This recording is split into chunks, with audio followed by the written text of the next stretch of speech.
নমস্কাৰ, মই অতনু ভূঞা। আপোনালোকে চাবলৈ আৰম্ভ কৰিছে সত্যৰ এটা নতুন অধ্যায়। সত্যত যি কম সঁচা কম।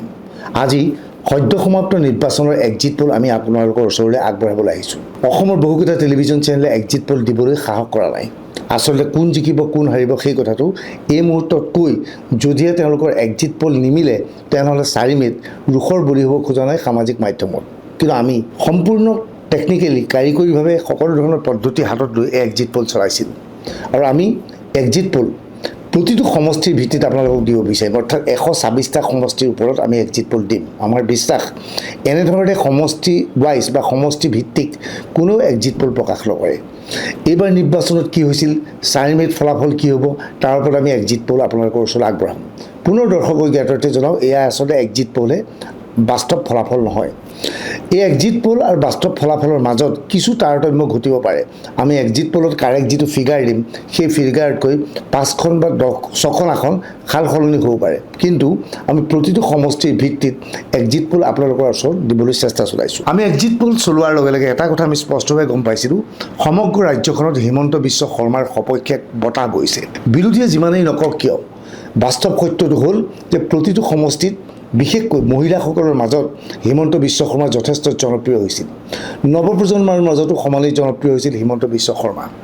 এইবাৰ আমি এক্সিট পোলৰ সময়ত দেখা পাইছিলোঁ বিভিন্ন ভোটাৰে বিজেপিৰ প্ৰাৰ্থী চাই ভোট দিয়া নাই, একমাত্ৰ হিমন্ত বিশ্ব শৰ্মা অথবা নৰেন্দ্ৰ মোদীৰ মুখখন চাই পদুম ফুলৰ চিহ্নত ভোটাধিকাৰ সাব্যস্ত কৰিছে বা EVMত পদুম ফুলৰ চিহ্নত ভোট দিছে।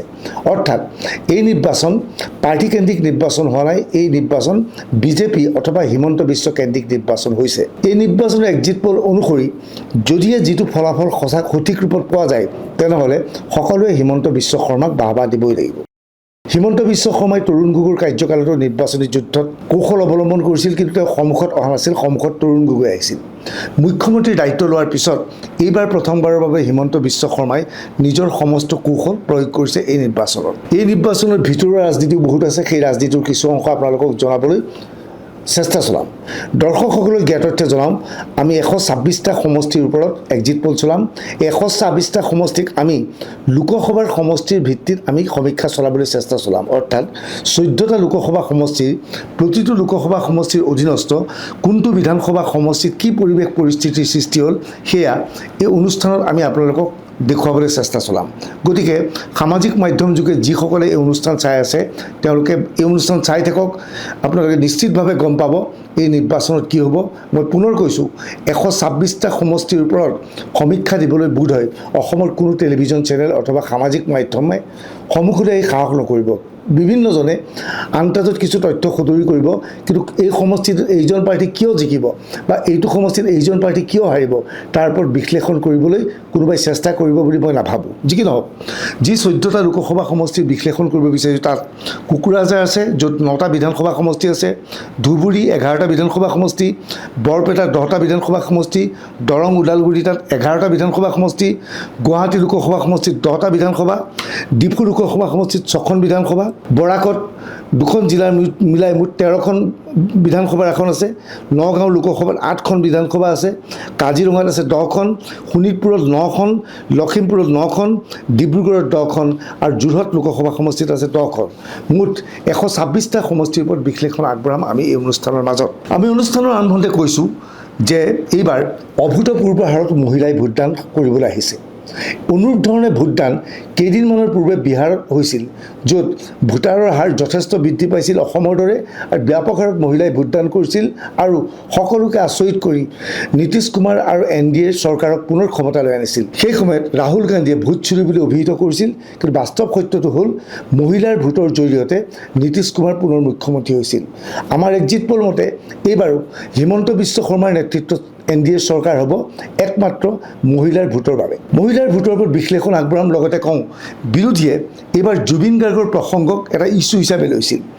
ৰাহুল গান্ধীয়ে ভোট গ্ৰহণৰ প্ৰাক মুহূৰ্ততো সামাজিক মাধ্যম যোগে জুবিনক ন্যায় দিম বুলি কৈছিল, মল্লিকাৰ্জুন খাৰ্গে জুবিন গাৰ্গক ন্যায় দিম বুলি কৈছিল।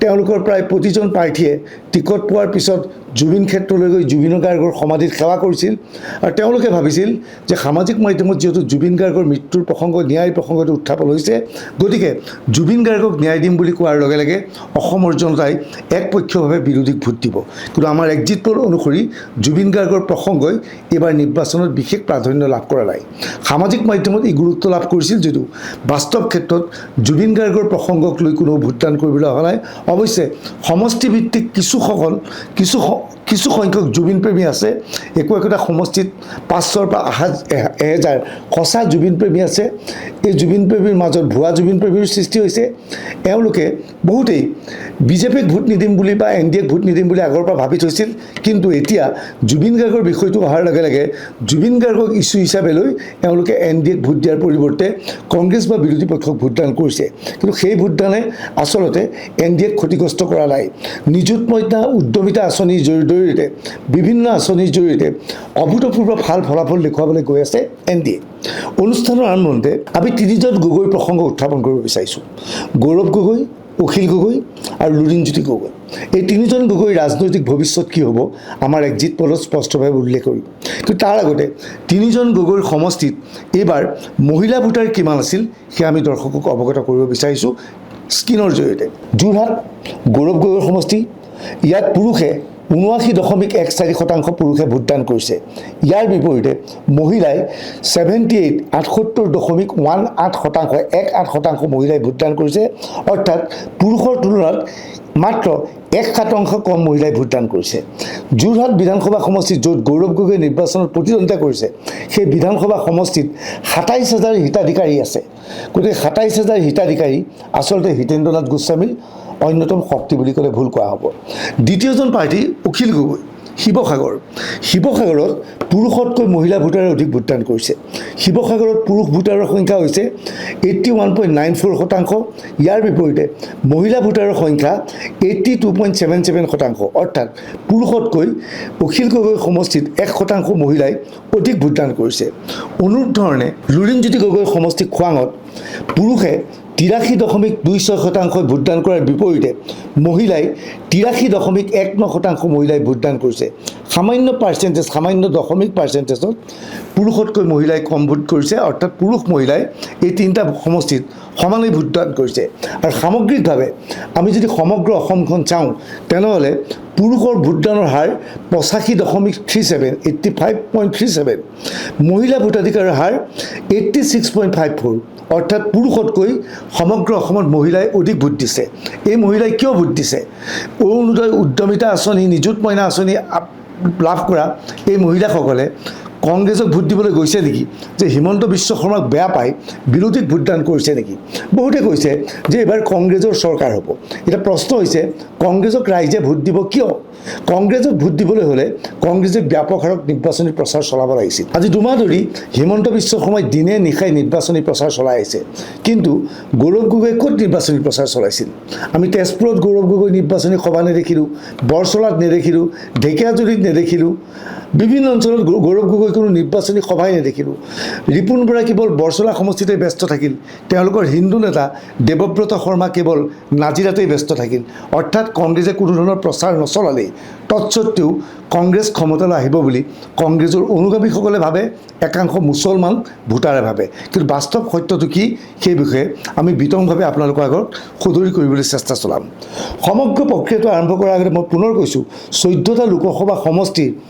অধীনস্থ বিধানসভা সমষ্টিক লৈ আমি এই সমীক্ষা চলাম দৰ্শকক পুনৰ কৈছোঁ যিসকল দৰ্শকে এই মুহূৰ্তত ফেচবুক লাইভ বা আমাৰ পোষ্ট লাইভত আহিছে তেওঁলোকৰ জ্ঞাতাৰ্থে জনাওঁ যে 14টা লোকসভা সমষ্টিৰ প্ৰতিটো লোকসভা সমষ্টিৰ অধীনস্থ বিধানসভা সমষ্টিসমূহৰ পুংখানুপুংখভাৱে আমি সমীক্ষা চলাবলৈ চেষ্টা চলাইছোঁ আমি আৰম্ভ কৰিব ওলাইছোঁ কোকৰাঝাৰ লোকসভা সমষ্টিৰ পৰা এয়া চাওক কোকৰাঝাৰ লোকসভা সমষ্টিৰ অধীনস্থ মুঠ 9টা বিধানসভা সমষ্টিত প্ৰকৃততে কি হৈছে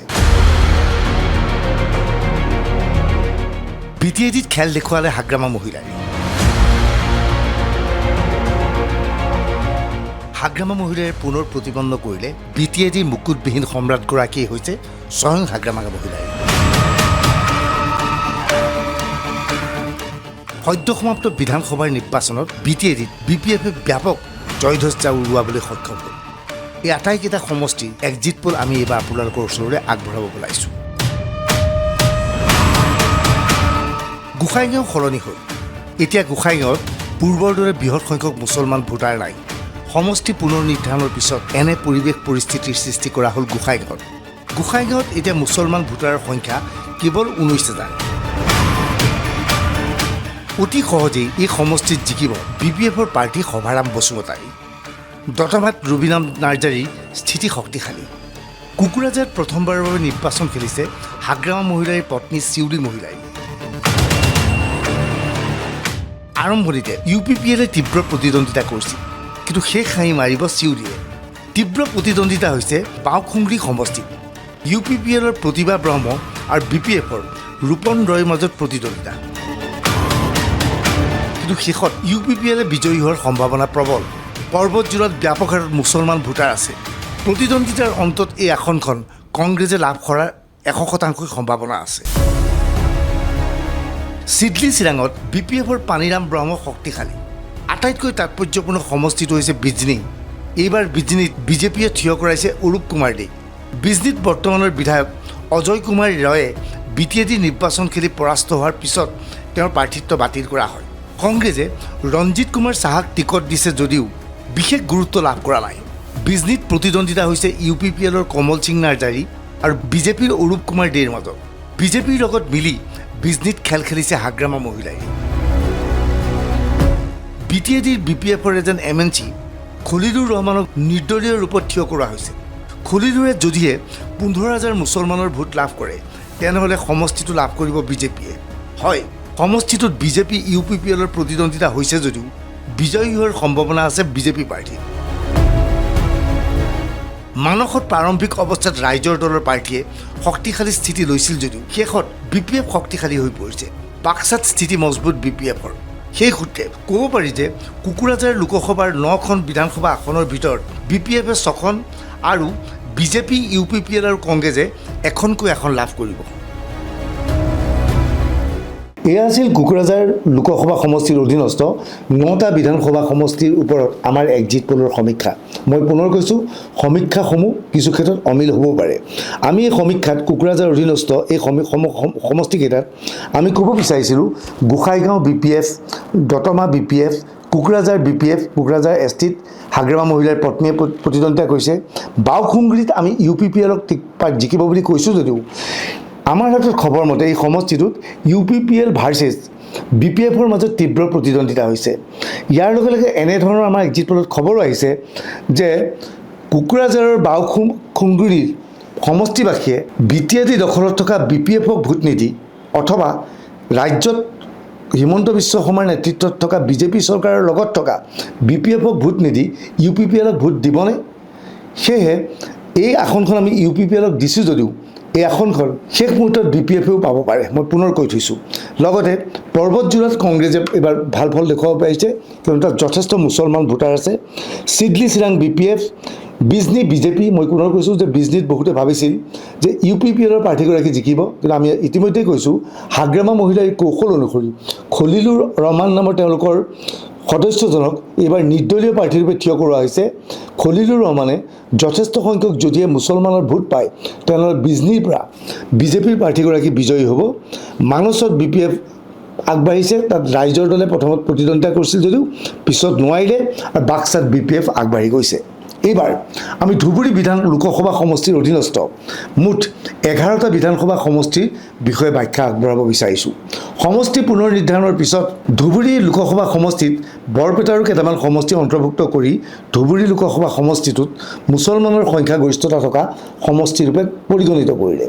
বিগত লোকসভা সমষ্টিত বদৰুদ্দিন আজমলক 10 লাখ ভোটৰ ব্যৱধানত এই সমষ্টিত পৰাস্ত কৰিছিল ৰকিবুল হুছেইনে। কিন্তু ৰকিবুল হুছেইনৰ সপক্ষে এতিয়া ভোট আছেনে?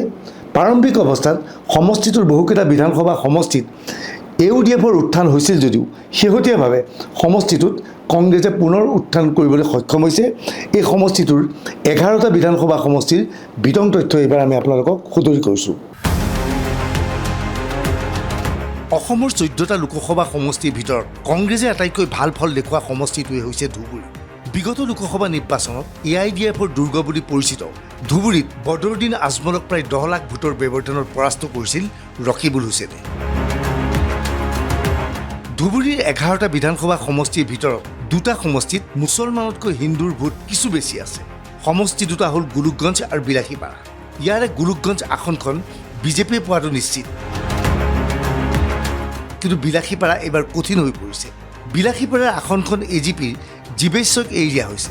খবৰ অনুসৰি বিজেপিৰ নেতাৰ পূৰ্ণ সমৰ্থন পোৱা নাই জীৱেশ ৰয়ে, ফলত আসনখন কংগ্ৰেছে পোৱাৰ সম্ভাৱনা। গৌৰীপুৰ, ধুবুৰী, বিৰচিং জৰুৱা কংগ্ৰেছে দখল কৰিব। মানকাছাৰ সমষ্টিত অসম গণ পৰিষদৰ প্ৰাৰ্থী জাভেদ ইছলামে তীব্ৰ প্ৰতিদ্বন্দ্বিতা কৰিছিল যদিও কংগ্ৰেছৰ মহিবুৰ ৰহমান বিজয়ী হোৱাৰ সম্ভাৱনা অধিক।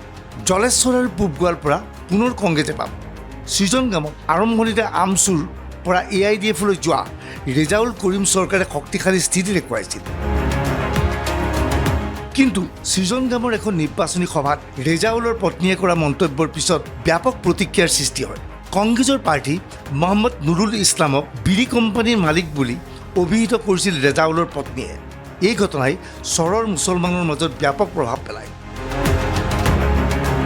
মন্দিয়াত কংগ্ৰেছৰ আব্দুল খালেক, AIDFৰ ৰফিকুল ইছলাম আৰু তৃণমূল কংগ্ৰেছৰ শ্বেৰমান আলীৰ মাজত তীব্ৰ প্ৰতিদ্বন্দ্বিতা হৈছিল, কিন্তু বাগবৰ মন্দিয়া আদিত তৃণমূলৰ শ্বেৰমান আলীৰ স্থিতি মজবুতভাৱে সামগ্ৰিকভাৱে সমষ্টিটো তৃণমূল কংগ্ৰেছে লাভ কৰাৰ সম্ভাৱনা আছে। চেঙাৰ আসনখন এইবাৰ হেৰুৱাব পাৰে AIDFৰ আশ্ৰাফুল হুছেইনে।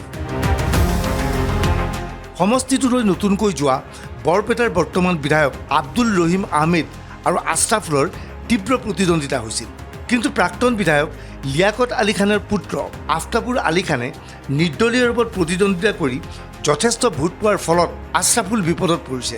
ফলত চেঙা এইবাৰ কংগ্ৰেছে লাভ কৰাৰ সম্ভাৱনা আছে। সামগ্ৰিকভাৱে ধুবুৰীৰ 11খন আসনৰ ভিতৰত কংগ্ৰেছে 9খন, বিজেপিয়ে 1খন আৰু তৃণমূল কংগ্ৰেছে 1খন পোৱাৰ সম্ভাৱনা আছে। নিয়ম অনুসৰি ধুবুৰীৰ গোলোকগঞ্জ আৰু বিলাসীপাৰা এই দুইটা সমষ্টি বিজেপিৰ মিত্ৰগোটে পোৱাৰ সম্ভাৱনা আছিল। গোলোকগঞ্জ বিজেপিয়ে পাইছে। গোলোকগঞ্জত সাংঘাতিক হিন্দু মুছলমানৰ মাজত এক ধৰ্মীয় ৰাজনীতি চলিছে। বিলাসীপাৰাত মুছলমানৰ ভোট অধিক পোৱাটো প্ৰয়োজন আছিল অগপাৰ্টি জীৱেশ ৰয়। এই ক্ষেত্ৰত বিজেপিৰ নেতাসকলে যিধৰণে তেওঁক সহায় কৰিব লাগিছিল সেইদৰে সহায় নকৰাৰ অভিযোগ উত্থাপন হৈছে। আচলতে ধুবুৰী জিলাৰ বিভিন্ন বিজেপি নেতাই এই সমষ্টিটোৰ পৰা প্ৰতিদ্বন্দ্বিতা কৰিবলৈ ইয়াত আজি কিছুদিন ধৰি কাম কাজ কৰি আহিছিল, কিন্তু শেষত তেওঁলোকে টিকট নাপাই অগপক টিকট দিয়া হ'ল। অগপই যাতে মুছলিম ভোটাৰৰ ভোট পায় সেইবাবে তেওঁক টিকট দিয়া হৈছিল যদিও আমাৰ খবৰ মতে এই সমষ্টিটো অগপই পোৱা টান। অনুৰূপ ধৰণে মানকাছাৰত অগপৰ জাভেদ ইছলাম যথেষ্ট শক্তিশালী স্থিতিত আছিল যদিও শেষত কংগ্ৰেছৰ সপক্ষে মুছলমান ভোটাৰৰ মাজত দৌৰ সৃষ্টি হৈছিল, যাৰ পৰিপ্ৰেক্ষিতত ধুবুৰীৰ এই 11খন আসনৰ ভিতৰত 9খন কংগ্ৰেছে, বিজেপিয়ে 1খন আৰু তৃণমূল কংগ্ৰেছে 1খন আসন লাভ কৰিছে। এই আসনখন হৈছে আমি ইতিমধ্যে কৈছোঁ মাণ্ডিয়া, য'ত শ্বেৰমান আলীয়ে আসনখন লাভ কৰাৰ পূৰ্ণ সম্ভাৱনা আছে। এইবাৰ আমি কথা পাতিব বিচাৰিছোঁ বৰপেটা লোকসভা সমষ্টিৰ অধীনস্থ 10টা বিধানসভা সমষ্টিৰ ভিতৰত। এই সমষ্টিকেইটা হৈছে অভয়াপুৰী, বঙাইগাঁও, ভৱানীপুৰ সৰভোট, বৰপেটা, পকাবেতবাৰী, বজালী, হাজো শুৱালকুছি, বৰক্ষেত্ৰী, নলবাৰী আৰু টিহু। এতিয়া প্ৰশ্ন হৈছে বৰপেটাত কি হৈছে? বৰপেটা পূৰ্বে মুছলমানৰ সমষ্টি আছিল। সাধাৰণতে বৰপেটাৰ পৰা মুছলিম প্ৰাৰ্থী লোকসভাত বিজয়ী হৈছিল। বিধানসভাৰ ক্ষেত্ৰতো মুছলমান প্ৰাৰ্থী জয় জয়ময় আছিল বা কংগ্ৰেছ বা AUDFৰ জয় জয়ময় আছিল, কিন্তু সমষ্টি পুনৰ নিৰ্ধাৰণৰ পিছত পৰিৱেশ পৰিস্থিতি সলনি হৈছে। অভয়াপুৰীত এইবাৰ যথেষ্ট শক্তিশালী স্থিতিত আছে বিজেপি। তাৰ কোচ ৰাজবংশী ভোটাৰ, বঙালী ভোটাৰ এইসকলে বিজেপিক ভোট দিবলৈ সাজু আছিল। এই সমষ্টিটোত অগপৰ ভূপেন ৰায় বহুদিন ধৰি লাগি আছিল। শেষ মুহূৰ্তত বিজেপিয়ে ভূপেন ৰায়ক বিজেপিত যোগদান কৰায় আৰু অভয়াপুৰীত অগপৰ নেতা ভূপেন ৰয়ে এইবাৰ বিজেপি প্ৰাৰ্থীৰ পৰা প্ৰতিদ্বন্দ্বিতা কৰিছে আৰু আমাৰ এক্সিট পোল অনুসৰি অভয়াপুৰীত ভূপেন ৰয় বিজয়ী হৈছে। বঙাইগাঁৱত এইবাৰ ফণীভূষণ চৌধুৰীৰ পত্নী দীপ্তিময় চৌধুৰী বিজয়ী হৈছে, কিন্তু এইখিনিতে আমাৰ এক্সিট পোলৰ পোৱা তথ্য অনুসৰি অগপ কৰ্মীসকলক কওঁ যে এতিয়া ক্ৰমাৎ বঙাইগাঁও পূৰ্বৰ দৰে অগপৰ দুৰ্গ হৈ থকা নাই। বঙাইগাঁৱত এতিয়া ক্ৰমাৎ শক্তিশালী স্থিতি লৈছে বিজেপিয়ে। আজিৰ তাৰিখত বঙাইগাঁৱত যদি অগপ বনাম বিজেপিৰ মাজত প্ৰতিদ্বন্দ্বিতা হয়, মোৰ দৃঢ় বিশ্বাস আমাৰ এক্সিট পল অনুসৰি বিজেপি অধিক আগবাঢ়ি যোৱাৰ সম্ভাৱনা আছে।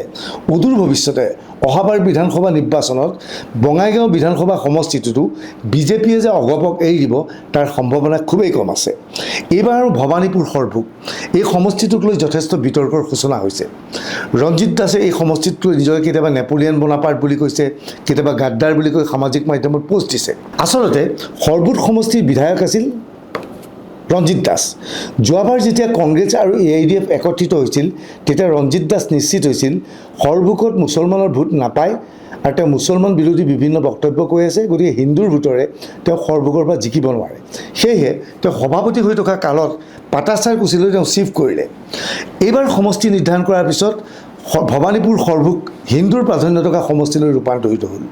লগে লগে ৰঞ্জিত দাসে বজাৰী সমষ্টি এৰি এইবাৰ ভৱানীপুৰ সৰভোগত প্ৰতিদ্বন্দ্বিতা কৰিব বিচাৰিলে। কিন্তু ভৱানীপুৰ সৰভোগৰ পৰা টিকট বিচাৰি আগৰ পৰা সাজু হৈ আছিল ভৱানীপুৰৰ বৰ্তমানৰ বিধায়ক ফণী তালুকদাৰ, জাতীয়তাবাদী যুৱ ছাত্ৰ পৰিষদৰ পৰা বিজেপিলৈ যোৱা মনোজ বৰুৱা আৰু হাউলিৰ এগৰাকী স্থানীয় বিজেপিৰ মহিলা নেত্ৰী।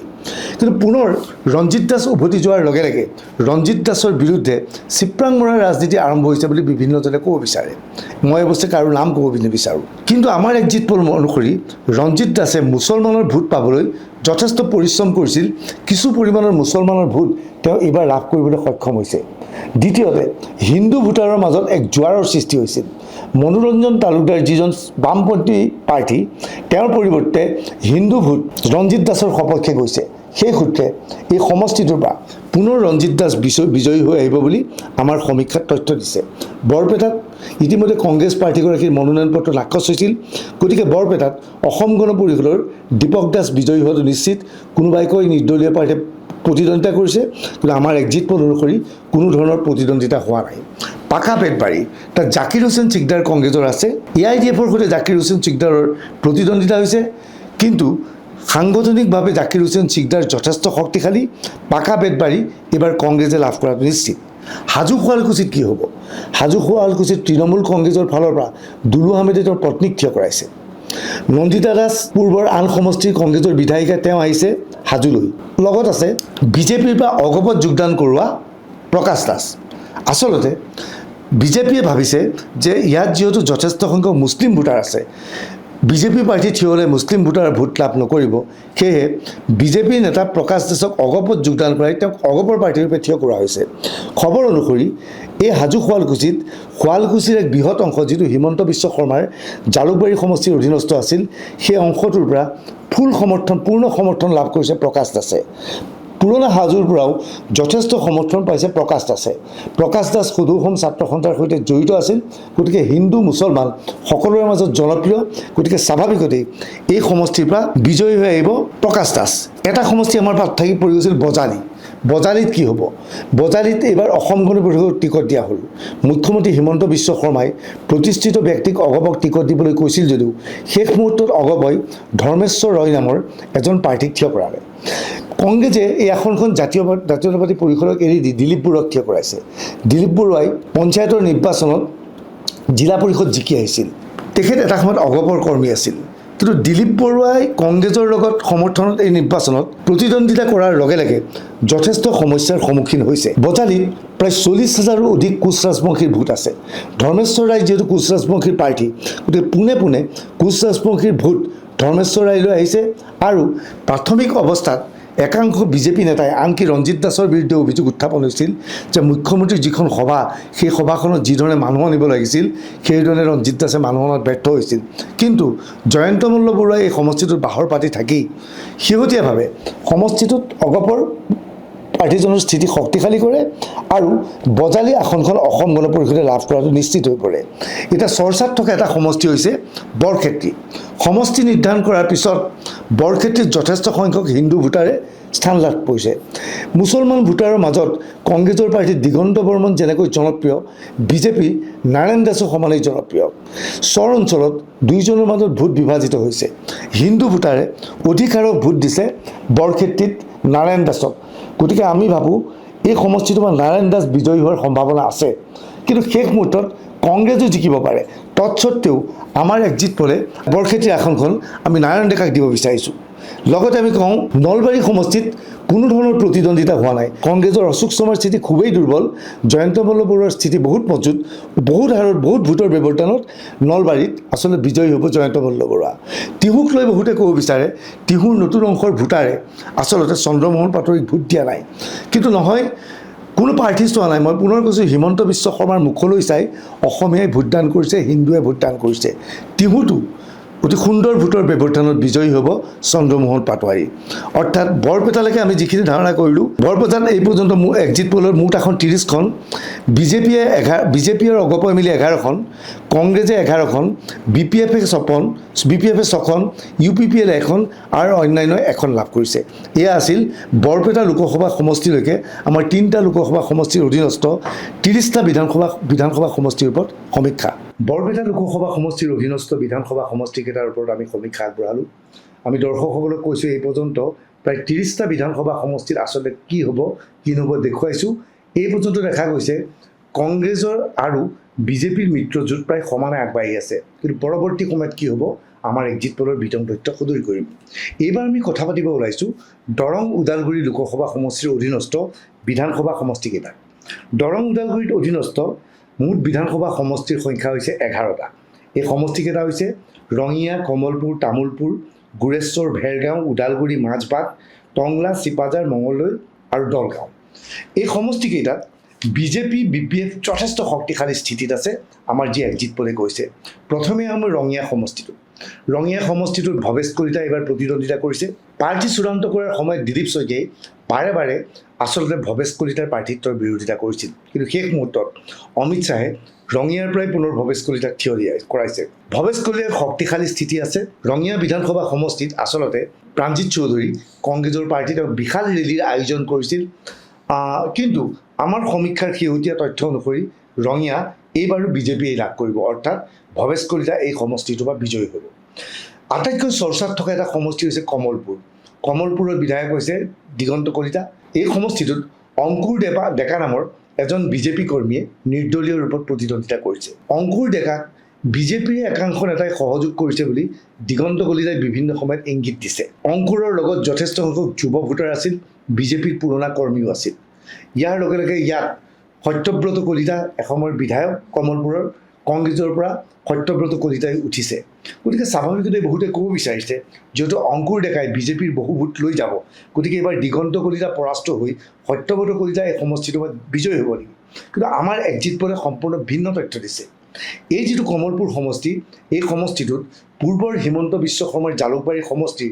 বিশাল অংশ বেটেৰাৰ এটা অংশ অন্তৰ্ভুক্ত হৈছে এই সমষ্টিটোৰ আমাৰ যি তথ্য সেই তথ্য অনুসৰি সেই বেল্টৰ পৰাই অৰ্থাৎ হিমন্ত বিশ্ব শৰ্মাৰ নিজৰ দখলত থকা বেল্টৰ পৰাই যিটো অংশ কমলপুৰত গৈছে সেই অংশৰ কমলপুৰত দিগন্ত কলিতাই সেইটো অংশৰ পৰাই প্ৰায় 20ৰ পৰা 25,000 ভোটৰ লিড লৈ থাকিব অৰ্থাৎ হিমন্ত বিশ্ব শৰ্মাৰ সমষ্টি যিটো এটা কমলপুৰত অন্তৰ্ভুক্ত হৈছে তাত 20ৰ পৰা 25,000 ভোটৰ লিড লৈ থাকিব দিগন্ত কলিতা এটা পুৰণা যিটো কমলপুৰ সমষ্টি তাত ত্ৰিকোণীয়া প্ৰতিদ্বন্দ্বিতা হৈছে মই পুনৰ কৈছোঁ অংকুৰ দাসে খুব বেছি 15,000 ভোট লাভ কৰিবলৈ সক্ষম হ'ব অংকুৰ দাসে ইয়াতকৈ অধিক ভোট পোৱাটো সম্ভৱপৰ নহয় এই 15,000 যে ভোট এই 15,000 ভোট আচলতে দিগন্ত কলিতা বিৰোধী ভোট আছিল এই ভোটে সত্যব্ৰত কলিতা সহায় কৰিলেহেঁতেন আমি ভাবোঁ কমলপুৰৰ পৰা পুনৰ এইবাৰ বিজেপিৰ পাৰ্টি দিগন্ত কলিতা বিজয়ী হ'ব দিগন্ত কলিতাই ভোট পাইছে দিগন্ত কলিতা বুলি নহয় দিগন্ত কলিতাই ভোট পাইছে হিমন্ত বিশ্ব শৰ্মাৰ দলৰ প্ৰাৰ্থী হিচাপে পুনৰ কৈছোঁ এইবাৰ অধিকাংশ সমষ্টিতে ভোটাৰে প্ৰাৰ্থী কোন সেয়া বাছি ওলোৱা নাই তেওঁলোকে সিদ্ধান্ত লৈছে হিমন্ত বিশ্ব শৰ্মাক ভোট দিম হিমন্ত বিশ্ব শৰ্মাৰ উন্নয়নমূলক আঁচনিক আমি সমৰ্থন জনাই ভোট দিম গতিকে দিগন্ত কলিতাৰ বিজয় বুলি নকওঁ সেই বিজয় হ'ব হিমন্ত বিশ্ব শৰ্মাৰে বিজয় এতিয়া চৰ্চাত থকা আন এটা সমষ্টি হৈছে তামুলপুৰত UPPLৰ প্ৰমোদ বড়ো আৰু বিজেপিৰ হৈ তাত প্ৰতিদ্বন্দ্বিতা কৰিছে বিশ্বজিৎ দৈমাৰী BPFৰ শক্তিশালী নেতা আছিল অসম বিধানসভাৰ অধ্যক্ষ তামুলপুৰৰ বাহিৰৰ অঞ্চল চহৰখনত চালে এনে ধাৰণা হয় যে এই সমষ্টিটোৰ পৰা আচলতে প্ৰমোদ বড়ো বিজয়ী হৈছে কিন্তু ভিতৰুৱা অঞ্চলত বিশ্বজিৎ দৈমাৰীৰ যথেষ্ট প্ৰভাৱ তৎসত্ত্বেও আমি এই সমষ্টিটো প্ৰমোদ বড়োৰ সপক্ষে দিব বিচাৰিছোঁ অৱশ্যে শেষ মুহূৰ্তত এই সমষ্টিটো সলনি হোৱাৰ সম্ভাৱনা আছে তথাপিও আমি আমাৰ এক্সিট পলত UPPLক তামুলপুৰ সমষ্টিটো দিছোঁ গুৰেশ্বৰত বিজেপিৰ জয় জয়কাৰ যিটো সমষ্টিৰ জনগাঁথনি সেই জনগাঁথনিয়ে কয় গুৰেশ্বৰক বিজেপিক কোনো হৰাব নোৱাৰে। ভেৰগাঁও ওদালগুৰি আৰু মাজবাটত BPFে যথেষ্ট ভোটৰ ব্যৱধানত UPPLক পৰাস্ত কৰিব। টংলাত এইবাৰ বিজেপিৰ স্থিতি অতিকৈ শক্তিশালী। চিপাঝাৰৰ প্ৰশ্ন আহিছে যে চিপাঝাৰত এইবাৰ পৰমানন্দ ৰাজবংশী দুৰ্বল নেকি? হয়, পৰমানন্দ ৰাজবংশীৰ বিৰুদ্ধে কিছু প্ৰতিষ্ঠান বিৰোধী ঢৌ আছে, কিন্তু তেওঁৰ বিৰুদ্ধে থিয় দিয়া বিনন্দ শইকীয়াৰ সপক্ষেও ঢৌ নাই।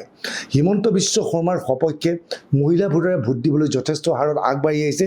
সেই সূত্ৰে চিপাঝাৰ সমষ্টিটোত পুনৰ বিজেপি বিজয়ী হ'ব। মঙলদৈ পুনৰ বিজেপিৰ প্ৰাৰ্থী বিজয়ী হ'ব। সমষ্টি পুনৰ নিৰ্ধাৰণৰ পিছত মঙলদৈৰ যি জনগাঁথনি সেই জনগাঁথনি বিজেপিৰ সমৰ্থনত গৈছে। এইবাৰো দলগাঁও সমষ্টিটো দলগাঁও মুছলমানৰ প্ৰাধান্য থকা সমষ্টি। এই সমষ্টিটোত কংগ্ৰেছে প্ৰাৰ্থিত্বত থিয় কৰাটো অতিকৈ প্ৰয়োজন আছিল। কংগ্ৰেছে প্ৰাৰ্থী থিয় নকৰাই ৰাইজৰ দলক এৰি দিলে। ৰাইজৰ দলক এৰি দিয়াৰ লগে লগে AIDF শক্তিশালী হৈ উঠিল। এই সমষ্টিটোৰ পৰা মুজিবুৰ ৰহমান AIDFৰ প্ৰাৰ্থী পুনৰ বিজয়ী হোৱাটো এক প্ৰকাৰ নিশ্চিত হৈছে। গতিকে দৰং ওদালগুৰিলৈকে আমি গ'লোঁ। এই পৰ্যন্ত আমাৰ এক্সিট পোল অনুসৰি এতিয়ালৈকে আমি 41টা বিধানসভাৰ সমীক্ষা চলালোঁ। 41টা বিধানসভা সমষ্টিত বিজেপি আৰু অগপই মিলি 17খন আসন লাভ কৰিব। কংগ্ৰেছ 11খনত থমকি ৰৈছে। BPF 10খন, UPPLে 1খন, আদাৰ্ছ টু মানে তৃণমূল কংগ্ৰেছৰ মাণ্ডিয়া আসনখন দিছোঁ আৰু দলগাঁও আসনখন আমি AIDFক দিব বিচাৰিছোঁ। দৰং ওদালগুৰিৰ পিছতেই এক গুৰুত্বপূৰ্ণ সমষ্টি আছিল গুৱাহাটীত কোন জিকিব? গুৱাহাটীত সাংঘাতিক চৰ্চাত আছে কুংকি চৌধুৰীৰ নাম। কুংকি চৌধুৰী বিজয়ী হ'ব বুলি সামাজিক মাধ্যমত কৈছে, জেন জিৰ প্ৰতিনিধি বুলি কোৱা হৈছে, কিন্তু বাস্তৱিকতে কুংকি চৌধুৰী বিজয়ী হোৱাটো সম্ভৱপৰনে? কুংকি চৌধুৰীৰ হঠাৎ আবিৰ্ভাৱ ঘটিছিল সমষ্টিটোত। কুংকি চৌধুৰীৰ পিতৃ মাতৃয়ে গৰু মাংস সেৱন কৰে বুলি মুখ্যমন্ত্ৰীয়ে আক্ৰমণ কৰিছিল। সেই ঘটনাই হিন্দু সমাজৰ মাজত বিশেষকৈ মাৰোৱাৰী আৰু জৈন ধৰ্মৰ লোকৰ মাজত ব্যাপক প্ৰভাৱ পেলাইছে আৰু কোনো ক্ষেত্ৰতেই সমষ্টিটোৰ জৈন ধৰ্মাৱলম্বী লোকসকলে বা মাৰোৱাৰী ধৰ্মাৱলম্বী লোকসকলে বা হিন্দু লোকসকলে কুংকি চৌধুৰীক অনা অসমীয়াসকলে ভোট দিয়াৰ পৰা বিৰত আছে। প্ৰদ্যুৎ বৰদলৈৰ ভৱিষ্যত কি হ'ব সেই বিষয়ে জানিবলৈ আমাৰ এই বিশেষ প্ৰতিবেদন এইবাৰ আপোনালোকলৈ আগবঢ়াইছোঁ। সামাজিক মাধ্যম, বাতৰি কাকত অথবা টেলিভিজন চেনেলত আটাইতকৈ চৰ্চাত থকা লোকসভাৰ সমষ্টিটোৱে হৈছে গুৱাহাটী লোকসভা সমষ্টি। এই সমষ্টিত অন্তৰ্ভুক্ত হৈছে পশ্চিম গোৱালপাৰা। পশ্চিম গোৱালপাৰাত এইবাৰ মুছলমান ভোটাৰৰ সংখ্যা সীমিত। সমষ্টি পুনৰ নিৰ্ধাৰণৰ পিছত পশ্চিম গোৱালপাৰা হিন্দুৰ সমষ্টিলৈ পৰিণত হৈছে। পশ্চিম গোৱালপাৰাত বিজেপিৰ প্ৰাৰ্থীৰূপে থিয় কৰোৱা হৈছে পবিত্ৰ ৰাভাক। যুৱ প্ৰজন্মৰ প্ৰতিনিধি পবিত্ৰ ৰাভা, কিন্তু সামাজিক মাধ্যমত চৰ্চাৰ বিষয়বস্তু হৈ থকা নাই। ফেচবুকত ব্যস্ত থকাৰ পৰিৱৰ্তে পবিত্ৰ ৰাভা ব্যস্ত আছিল নিজ সমষ্টি পশ্চিম গোৱালপাৰা। এই সমষ্টিৰ পৰা অতি সহজেই পবিত্ৰ ৰাভা বিজেপিৰ হৈ বিজয়ী হ'ব। দুধনৈত বিজেপিয়ে থিয় কৰাইছে ৰাভা হাছাং স্থায়ত্ব পৰিষদৰ নেতা টংকেশ্বৰ ৰাভাক। টংকেশ্বৰ ৰাভাৰ বিজয় নিশ্চিত। মুছলমান ভোটাৰেৰে ভৰি পৰা চমৰীয়াত কংগ্ৰেছ প্ৰাৰ্থী ৰেকিবুদ্দিন আহমেদ অপ্ৰতিৰোধ। এইবাৰো ৰেকিবুদ্দিন আহমেদ এই সমষ্টিটোৰ পৰা বিজয়ী হ'ব, অৰ্থাৎ কংগ্ৰেছৰ প্ৰাৰ্থী বিজয়ী হ'ব চমৰীয়া সমষ্টিৰ পৰা। বকো ছয়গাঁৱত বিজয়ী হ'ব বিজেপিৰ ৰাজু মেছ। পলাশবাৰীত এইবাৰ বিজেপিয়ে টিকট দিছে হিমাংশু শেখৰ বৈশ্যক। দীৰ্ঘদিন ধৰি সমষ্টিটোত কাম কৰি আছিল হিমাংশুৱে। যুৱ প্ৰজন্মৰ প্ৰতিনিধি হিমাংশুৰ সপক্ষে পলাশবাৰীৰ জনতাই ভোটদান কৰিছে। কংগ্ৰেছে পলাশবাৰীৰ আসনখন জাতীয় পৰিষদক এৰি দিছে। জাতীয় পৰিষদে কংগ্ৰেছৰ সৈতে মিত্ৰতা কৰাৰ লগে লগে পলাশবাৰীত ক্ষতিগ্ৰস্ত হৈছে জাতীয় পৰিষদৰ এই প্ৰাৰ্থীজনে। পলাশবাৰীৰ ভোটাৰে কংগ্ৰেছক কেতিয়াও আঁকোৱালি নলয়। গতিকে কংগ্ৰেছৰ সমৰ্থনত থিয় হোৱা জাতীয় পৰিষদৰ প্ৰাৰ্থীগৰাকীৰ পৰাজয় নিশ্চিত। পলাশবাৰীত বিজয়ী হ'ব বিজেপি প্ৰাৰ্থী। এইবাৰ নিৰ্বাচনত চৰ্চাত আছে দিছপুৰ সমষ্টি। নতুনকৈ বিজেপিত যোগদান কৰা প্ৰদ্যুৎ বৰদলৈক দিছপুৰ সমষ্টিৰ পৰা প্ৰাৰ্থিত্ব দিয়া হৈছে। লগে লগে অসন্তুষ্টিও প্ৰকাশ কৰিছে একাংশ নেতাই। প্ৰাৰ্থিত্ব প্ৰত্যাশী বিজেপি নেতা জয়ন্ত কুমাৰ দাসে এইবাৰ নিৰ্দলীয়ৰূপে সমষ্টিটোত প্ৰতিদ্বন্দ্বিতা কৰিছে। প্ৰাৰম্ভিক অৱস্থাত জয়ন্ত দাসৰ সমৰ্থনত যথেষ্ট বিজেপি কৰ্মী ওলাই আহিছিল, কিন্তু লাহে লাহে বিজেপি কৰ্মীসকল জয়ন্ত দাসৰ পৰিৱৰ্তে প্ৰদ্যুৎ বৰদলৈ কাষ চাপে। জয়ন্ত দাসে প্ৰতিদ্বন্দ্বিতা কৰাৰ বাবে লাভৱান হৈছে প্ৰদ্যুৎ বৰদলৈ। প্ৰদ্যুৎ বৰদলৈক বেয়া পোৱা পুৰণি বিজেপি কৰ্মীসকলে কংগ্ৰেছক ভোট দিয়াৰ পৰিৱৰ্তে জয়ন্ত দাসক ভোট দিছে। ফলত কংগ্ৰেছৰ প্ৰাৰ্থী মীৰা বৰঠাকুৰ ক্ষতিগ্ৰস্ত হৈছে। দক্ষিণ গাঁও, হাতীগাঁও আদিৰ মুছলমান ভোটাৰ মীৰা বৰঠাকুৰৰ সমৰ্থক, কিন্তু হিন্দু ভোটাৰৰ বিশেষ গুৰুত্ব লাভ কৰা নাই মীৰা বৰঠাকুৰে। সেই সূত্ৰে এই সমষ্টিটোৰ পৰা প্ৰদ্যুৎ বৰদলৈ বিজয়ী হোৱাটো নিশ্চিত। দিছপুৰৰ কাষতে নতুনকৈ সৃষ্টি হোৱা ডিমৰীয়া সমষ্টিটোত এইবাৰ থিয় দিছে অগপৰ ডক্টৰ তপন দাস। অপ্ৰিয় হ'লেও সত্য, ডিমৰীয়াত অগপৰ কোনো সাংগঠনিক ভেটি নাই। একমাত্ৰ বিজেপিৰ জোৰত ডিমৰীয়া সমষ্টিৰ পৰা বিজয়ী হৈছে অগপ প্ৰাৰ্থী তপন দাস। অসমৰ যি দুটা সমষ্টিয়ে জনগাঁথনি অনুসৰি বিজেপিক আটাইতকৈ সহায় কৰিছে, সেই দুটা সমষ্টি হৈছে মধ্য গুৱাহাটী আৰু নিউ গুৱাহাটী। নিউ গুৱাহাটীত ভদ্ৰতাৰ ৰাজনীতি হৈছিল। বিজেপিৰ সাংগঠনিক ভেটিৰ ভিত্তিতেই নিউ গুৱাহাটীত বিজয়ী হৈছে ডিপ্লুৰঞ্জন শৰ্মাই। সিদ্ধাৰ্থ ভট্টাচাৰ্যই প্ৰাৰ্থিত্ব পোৱা নাই যদিও ডিপ্লুৰঞ্জন শৰ্মাক সম্পূৰ্ণ সমৰ্থন জনাইছে। মধ্য গুৱাহাটীত কুংকি চৌধুৰী হাৰিছে। যিকোনো ৰাজনৈতিক সমীক্ষকে জানে হঠাৎ মধ্য গুৱাহাটীত ভুমুকি মৰা কুংকি চৌধুৰী বিজয়ী হ'ব নোৱাৰে। কুংকি চৌধুৰীৰ কোনো তাৰকা নহয় যে হঠাৎ ৰাজনীতিলৈ অহাৰ লগে লগে সকলোৱে তেওঁক আদৰি ল'ব। মধ্য গুৱাহাটীত জাতীয় পৰিষদৰ কোনো সংগঠন নাই, কংগ্ৰেছৰো। দীৰ্ঘ সময় ধৰি সমষ্টিটোৰ পৰা বিজয়ী হৈ আহিছিল অগপৰ ৰমেন্দ্ৰ নাৰায়ণ কলিতা। কুন্তীয়ে এইবাৰ ৰমেন্দ্ৰ নাৰায়ণ কলিতাৰ সমৰ্থনত থকা একাংশ অগপ কৰ্মীৰ ভোট লাভ কৰিছে। বিৰুবাৰী, ভৰলুমুখ, শান্তিপুৰ, দুৰ্গা সৰোবৰ আদিত অগপৰ ভোট কিছু লাভ কৰিছে কুংকি চৌধুৰী। সমষ্টিটোৰ জনগঠনিয়ে কয় মধ্য গুৱাহাটীত বিপুল ভোটত বিজয়ী হৈছে বিজেপিৰ বিজয় গুপ্তা। আমি নাভাবোঁ মুখ্যমন্ত্ৰীৰ সমষ্টি জালুকবাৰীৰ ওপৰত আলোচনা কৰাৰ প্ৰয়োজনীয়তা আছে বুলি। হিমন্ত বিশ্ব শৰ্মাই নিজেই জালুকবাৰীত প্ৰচাৰ চলাবলৈ সময় পোৱা নাই। তেওঁ পৰিবাৰ আৰু অন্যান্য দলীয় কৰ্মীৰ প্ৰচাৰ চলাইছে। কংগ্ৰেছে এইবাৰো মুখ্যমন্ত্ৰীৰ বিৰুদ্ধে থিয় দিয়াব লাগে বাবেই প্ৰাৰ্থী থিয় কৰাইছে। কংগ্ৰেছ প্ৰাৰ্থী বিদিশা নেওগৰ সৈতে নিৰ্বাচনী প্ৰচাৰ চলাবলৈ এজনো প্ৰাৰ্থী নগ'ল। তৎসত্বেও কংগ্ৰেছে ভাবে জালুকবাৰীত কংগ্ৰেছ জিকিব। এই পৰ্যন্ত সত্যৰ এক্সিট পোল অনুসৰি মুঠ আসন 51খন, বিজেপি আৰু অগপ মিলি 26, কংগ্ৰেছ 12, BPF 10, UPPL 1 আৰু অন্যান্য 2। গুৱাহাটীৰ সমস্ত তথ্য আমি আপোনালোকক সদৰি কৰিলোঁ। এই পৰ্যন্ত আমি 126টা বিধানসভা সমষ্টিৰ ভিতৰত 51টা বিধানসভা সমষ্টিৰ সমীক্ষা চলালোঁ। 51টা বিধানসভা সমষ্টিৰ সমীক্ষা অনুসৰি বিজেপি আৰু অগপই মিলি 26খন আসন লাভ কৰিছে। কংগ্ৰেছে এখন আসন এতিয়া বাহিৰে, অৰ্থাৎ 12খন আসনলৈ বৃদ্ধি পালে। BPF 11খন হ'ল, UPPL এখন আসন পাইছে আৰু অন্যান্য তৃণমূল কংগ্ৰেছ আৰু AIDF-এ 2খন আসন লাভ কৰিছে। 51খন আসনলৈকে আমাৰ এক্সিট পোলৰ ফলাফল এয়া। এইবাৰ আমি ডিফুৰ কথা পাতিব ওলাইছোঁ। ডিফুত কি হ'ব? ডিফুৰ লোকসভা সমষ্টিৰ অধীনত মুঠ 6টা বিধানসভা সমষ্টি আছে। বোকাজান, হাওৰাঘাট, ডিফু, ৰাংখাং, আমৰি, হাফলং। এই সমষ্টিকেইটাত তুলিৰাম ৰহমানে পূৰ্বৰ বিধায়কক এইবাৰ টিকট দিয়া নাই, নতুন প্ৰাৰ্থীক থিয় কৰাইছে। লগে লগে বহুতে ক'ব বিচাৰিছে পুৰণা প্ৰাৰ্থীসকলে বিৰোধিতা কৰিছে। উদাহৰণস্বৰূপে বোকাজানৰ ডাক্তৰ নুমল মুমিন আছিল বিধানসভাৰ উপাধ্যক্ষ। নুমল মুমিনে এইবাৰ বিজেপিৰ প্ৰাৰ্থীৰ বিৰোধিতা কৰিছে নেকি? কিন্তু খবৰ অনুসৰি পোনপটীয়াকৈ কোনো বিৰোধিতা কৰিবলৈ সাহস কৰা নাই। তুলিৰাম ৰহমানৰ নেতৃত্বত আচলতে ডিফুত অভূতপূৰ্ব ভাল ফলাফল দেখুৱাবলৈ সক্ষম হৈছে বিজেপিয়ে। 6খন আসনৰ ভিতৰত 6খন আসনেই লাভ কৰিব। ডিফু বিধানসভা সমষ্টিটোত জন ইংটি কাঠাৰৰ দলৰ সৈতে প্ৰতিদ্বন্দ্বিতা হৈছিল যদিও কেইবাজনো নিৰ্দলীয় থিয় কৰাই ভোট বিভাজিত কৰি এই সমষ্টিটোৰ পৰা ভাল ভোটৰ ব্যৱধানত বিজয়ী হ'ব আচলতে বিজেপিৰ প্ৰাৰ্থী। ঠিক একেদৰে আমৰি সমষ্টিটোত খ্ৰীষ্টিয়ান ভোটাৰ যথেষ্ট আছিল যদিও এই সমষ্টিটোৰো কৌশলগত ৰাজনীতিৰ ফলত তুলিৰাম ৰহমানে যথেষ্ট ভাল খেল দেখুৱাইছে। আৰু ডিফু লোকসভা সমষ্টিৰ 6টা বিধানসভা সমষ্টিৰ 6টাই এইবাৰ বিজেপিৰ মিত্ৰজোঁটৰ সপক্ষে যাব। গতিকে ডিফুলৈকে যদি চাওঁ, এই পৰ্যন্ত মুঠ 57টা বিধানসভা সমষ্টিৰ আমি সমীক্ষা চলাইছোঁ। বিজেপি আৰু অসম গণ পৰিষদে মিলি লাভ কৰা আসনৰ সংখ্যা এতিয়ালৈকে 32খন। কংগ্ৰেছ 12খন আসনতে সীমাবদ্ধ আছে। BPF 10খন আসনত আছে। UPPL এখনত আছে আৰু অন্যান্য 2খন আসন পাইছে। এই পৰ্যন্ত জাতীয় পৰিষদ অথবা ৰাইজৰ দলে এখনো আসন লাভ কৰিবলৈ সক্ষম হোৱা নাই। এইবাৰ আমি বৰাক উপত্যকাৰ ওপৰত কথা পাতিব বিচাৰিছোঁ। বৰাক উপত্যকাৰ 2খন জিলা, কৰিমগঞ্জ আৰু শিলচৰ। আগতে তাত 15টা সমষ্টি আছিল, কিন্তু সমষ্টি পুনৰ নিৰ্ধাৰণৰ পিছত 13টা বিধানসভা সমষ্টি কৰা হ'ল। এই 13টা বিধানসভা সমষ্টি হৈছে হাইলাকান্দি, আলগাপুৰ, কাটলিচেৰা, কৰিমগঞ্জ নৰ্থ, কৰিমগঞ্জ চাউথ, পাথাৰকান্দি, ৰামকৃষ্ণনগৰ, লক্ষীপুৰ, উদাৰবন, কাটিগড়া, বৰখোলা, শিলচৰ, সোণাই আৰু ধলাই।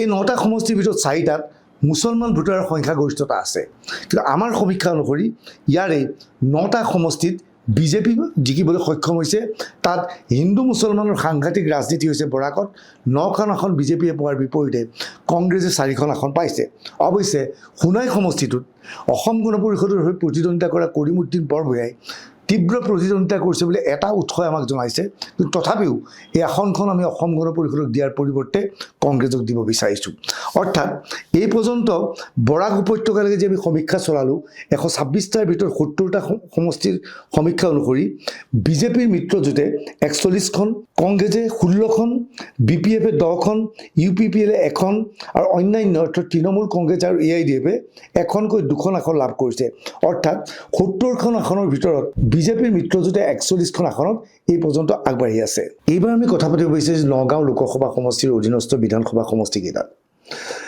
নগাঁৱত এটা সময়ত ইউডিএফৰ প্ৰভাৱ আছিল ঢিং ইউডিএফৰ দখলত আছিল চামগুৰিত ইউডিএফে ফাইট কৰিছিল লাহৰীঘাটত ইউডিএফে ফাইট কৰিছিল কিন্তু এইবাৰ কংগ্ৰেছে মাৰাত্মক ভুল এটা কৰিছে বুলি ভাবোঁ যে ঢিং বিধানসভা সমষ্টিৰ আসনখন কংগ্ৰেছে নিজে প্ৰতিদ্বন্দ্বিতা কৰিব লাগিছিল ৰাইজৰ দলক এৰি দি আচলতে এআইডিএফৰ উত্থানত কংগ্ৰেছে সহায় কৰিলে নেকি এনেধৰণৰ ধাৰণা আমাৰ হৈছে আহক নগাঁও লোকসভা সমষ্টিৰ ওপৰত আমাৰ যি এক্সিট পোল সেয়া আমি আপোনালোকৰ ওচৰলৈ আগবঢ়াব ওলাইছোঁ সমষ্টি পুনৰ নিৰ্ধাৰণৰ পিছত নগাঁও লোকসভা সমষ্টিৰ জনগাঁথনি কিছু সলনি হৈছিল নগাঁও কাৰ্যত এতিয়া মুছলমানৰ অধ্যুষিত সমষ্টিলৈ পৰিণত হৈছে নগাঁও লোকসভা সমষ্টিত কোনজন পাৰ্টী সাংসদ হ'ব সেয়া নিৰূপণ কৰিব মুছলমান ভোটাৰে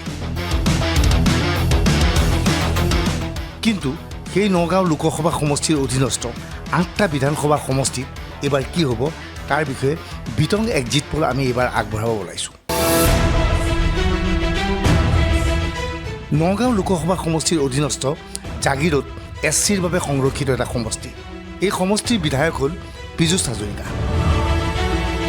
নকলে হ'ব পীযুষ হাজৰিকা অতি শক্তিশালী ৰূপত আছে নিজ সমষ্টি জাগিৰোডত বৃহৎ ভোটৰ ব্যৱধানত জাগিৰোড সমষ্টিৰ পৰা পুনৰ বিজয়ী হ'ব পীযুষ হাজৰিকা ইয়াৰ পিছতে আহিল লাহৰীঘাট সমষ্টিটো লাহৰীঘাট সমষ্টিৰ কংগ্ৰেছৰ বিধায়ক হৈছে আসিফ নজৰ এইবাৰ আসিফ নজৰ তীব্ৰ প্ৰত্যাহ্বানৰ সন্মুখীন হৈছে এআইডিএফৰ প্ৰাৰ্থীৰ বিৰুদ্ধে যোৱাবাৰো অনুৰূপ পৰিৱেশ পৰিস্থিতিৰ সৃষ্টি হৈছিল নিৰ্বাচনৰ প্ৰাক মুহূৰ্তত এইবাৰ দেখা গৈছিল লাহৰীঘাটত আসিফ নজৰৰ বিৰুদ্ধে প্ৰতিষ্ঠান বিৰোধী ঢৌৰ সৃষ্টি হৈছে সেই সূত্ৰে এআইডিএফৰ পাৰ্টী লাহৰীঘাটৰ পৰা বিজয়ী হ'ব বুলি সকলোৱে আশা প্ৰকাশ কৰিছিল কিন্তু শেষ মুহূৰ্তত খেল সলনি হৈছে আমাৰ এক্সিট পোল অনুসৰি শেষ মুহূৰ্তত লাহৰীঘাট সমষ্টিটো লাভ কৰিছে এআইইউডিএফ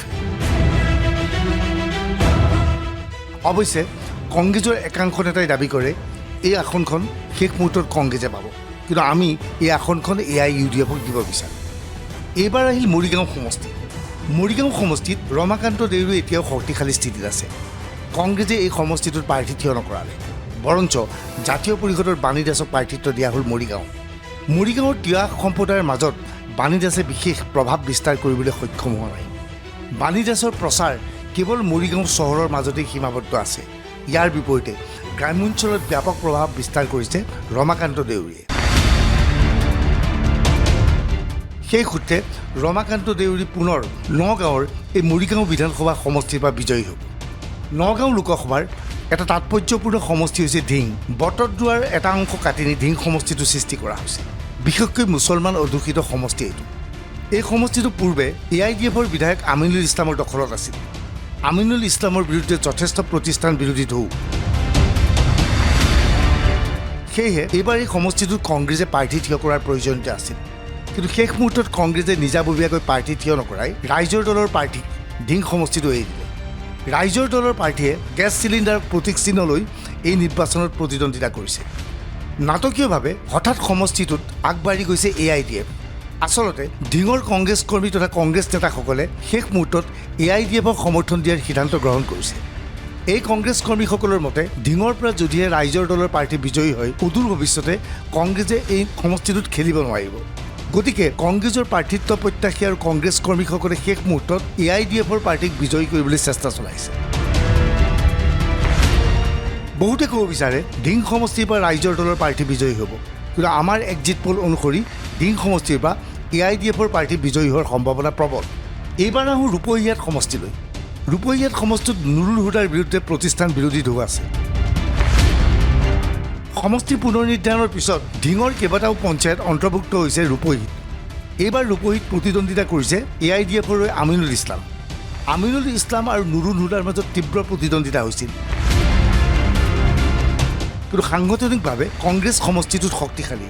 সেয়েহে শেষ মুহূৰ্তত নুৰুল হুদা ৰূপহীহাটৰ পৰা বিজয়ী হোৱাৰ সম্ভাৱনা আছে। চামুগুৰিত এইবাৰ সৰ্বশক্তি প্ৰয়োগ কৰিছে ধুবুৰীৰ সাংসদ ৰকিবুল হুছেইনে। নিজ পুত্ৰ তানজিল হুছেইনক বিজয়ী কৰি দিবলৈ সৰ্বতোপ্ৰকাৰৰ চেষ্টা চলাইছে ৰকিবুল হুছেইনে। বিৰোধী প্ৰাৰ্থী ইয়াত দুৰ্বল, গতিকে চামুগুৰিৰ পৰা তানজিল হুছেইন বিজয়ী হোৱাটো এক প্ৰকাৰ নিশ্চিত হৈছে। নগাঁও বটদ্ৰৱাৰ বিজেপি প্ৰাৰ্থী ৰূপক শৰ্মা যথেষ্ট শক্তিশালী। শেহতীয়াভাৱে কংগ্ৰেছে দুৰ্লভ শৰ্মাক সমষ্টিটোৰ পৰা টিকট দিছে। সমষ্টিটোৰ হিন্দু ভোটাৰৰ মাজত ৰূপক শৰ্মাই প্ৰভাৱ বিস্তাৰ কৰাৰ লগতে বৃহৎ সংখ্যক মুছলমান ভোটো লাভ কৰিছে। সেই সূত্ৰে নগাঁও সমষ্টিটো লাভ কৰিব বিজেপি। ৰহা সমষ্টিক লৈ দুই ধৰণৰ দ্বিমত আছে। কংগ্ৰেছৰ প্ৰাৰ্থী উৎপল বনিয়া যথেষ্ট শক্তিশালী বুলি অঞ্চলটোত কোৱা হৈছে। আমাৰ ফালৰ পৰা সমষ্টিটোত এক্সিট পল চলোৱা হৈছিল। উৎপল বনিয়া সামাজিক মাধ্যমত যথেষ্ট সক্ৰিয়। ইয়াৰ বিপৰীতে শশীকান্ত দাস সামাজিক মাধ্যমত সক্ৰিয় নহয়। কিন্তু শশীকান্ত দাসৰ বাবে ভাল খবৰ এই যে সমষ্টিটোত বিজেপি শক্তিশালী স্থিতিত আছে। সমষ্টি পুনৰ নিৰ্ধাৰণৰ পিছত ৰহা হিন্দুৰ সমষ্টি হৈ পৰিছে। এটা সময়ত ৰহাৰ পৰা AIDFৰ বিধায়কো বিজয়ী হৈছিল। এইবাৰ গ্ৰাম্যাঞ্চলৰ হিন্দু ভোট একপক্ষীয়ভাৱে শশীকান্ত দাসে পাইছে। সেই সূত্ৰে ৰহা সমষ্টিটো কংগ্ৰেছৰ পৰিৱৰ্তে বিজেপিয়ে লাভ কৰাৰ সম্ভাৱনা আছে।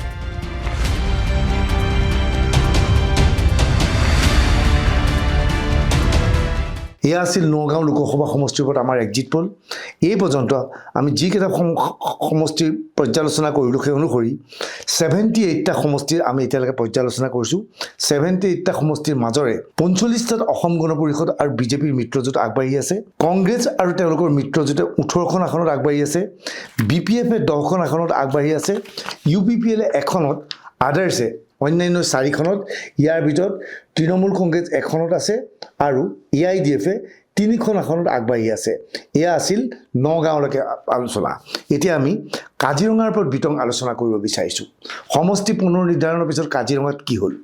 কাজিৰঙাত আমি জানো যে মুঠ 10টা সমষ্টি আছে। কলিয়াবৰ, ব্ৰহ্মপুৰ, বিনাকান্দি, হোজাই, লামটিং, গোলাঘাট, দেৰগাঁও, খুমটাই, বোকাঘাট আৰু সৰুপথাৰ। এই সমষ্টিকেইটাৰ ভিতৰত প্ৰথমেই কলিয়াবৰৰ কথা ভাবিব বিচাৰিছোঁ। কলিয়াবৰত এইবাৰ অসম গণ পৰিষদৰ কেশৱ মহন্ত তীব্ৰ প্ৰত্যাহ্বানৰ সন্মুখীন হৈছে নেকি? বিভিন্ন প্ৰতিবেদনত কোৱা হৈছে বিজেপিৰ বিদ্ৰোহী প্ৰাৰ্থী জিতেন গৌড়ে এইবাৰ কেশৱ মহন্তক পৰাস্ত কৰিব। আচলতে জিতেন গৌড়ক থিয় কৰাইছিল বিজেপিৰে কেইবাজনো ব্যক্তিয়ে। এই ক্ষেত্ৰত কাজিৰঙা লোকসভা সমষ্টিৰ সাংসদ কামাখ্যা তাছাৰ বিৰুদ্ধে গুৰুতৰ অভিযোগ উত্থাপন হৈছে। কেশৱ মহন্তৰ ঘনিষ্ঠ মহলে কয় যে কামাখ্যা তাছাই কেশৱ মহন্তৰ হৈ এদিনো নিৰ্বাচনী প্ৰচাৰলৈ আহিল। যিখন সভাত অমিত শ্বাহ উপস্থিত আছিল বা মুখ্যমন্ত্ৰী হিমন্ত বিশ্ব শৰ্মা উপস্থিত থাকে, তাত দেখুৱাবলৈ তেওঁ উপস্থিত থাকে, কিন্তু কোনো ধৰণৰ সহায় নকৰিলে কেশৱ মহন্তক। বৰঞ্চ চাহ বাগিচাৰ প্ৰাৰ্থী জিতেন গৌড়ক তেওঁলোকে সমৰ্থন জনালে। জিতু গোস্বামীৰ বিৰুদ্ধে গুৰুতৰ অভিযোগ আছে ব্ৰহ্মপুৰৰ। জিতু গোস্বামীয়ে এই জিতেন গৌড়ক ফাইনেন্সিয়েলি সহায় কৰাৰ অভিযোগ উত্থাপন আছে। জিতেন গৌড়ৰ আচলতে ব্ৰহ্মপুৰৰ বিধায়ক জিতু গোস্বামীৰ সমষ্টিত কেশৱ মহন্তৰ ভাতৃ মণি মাধৱ মহন্তই কিছুদিন পূৰ্বে তৎপৰতা দেখুৱাই এই আসনখন বিচাৰিছোঁ বুলি দাবী কৰিছিল। ইয়াতে জিতু গোস্বামী ক্ষুণ্ণ হৈ পৰিছিল। কেশৱ মহন্তক পৰাস্ত কৰিবলৈ জিতেন গৌড়ক আৰ্থিকভাৱে সহায় কৰাৰ অভিযোগ উত্থাপন হৈছিল। যি কি নহওক, প্ৰাৰম্ভিক অৱস্থাত জিতেন গৌড়ৰ সমৰ্থনত সম্পূৰ্ণ বিজেপি কৰ্মী আহি পৰিছিল। আনকি নমিনেশ্যন দিয়াৰ সময়তো কেশৱ মহন্তৰ লগত কেৱল অগপ কৰ্মী আছিল।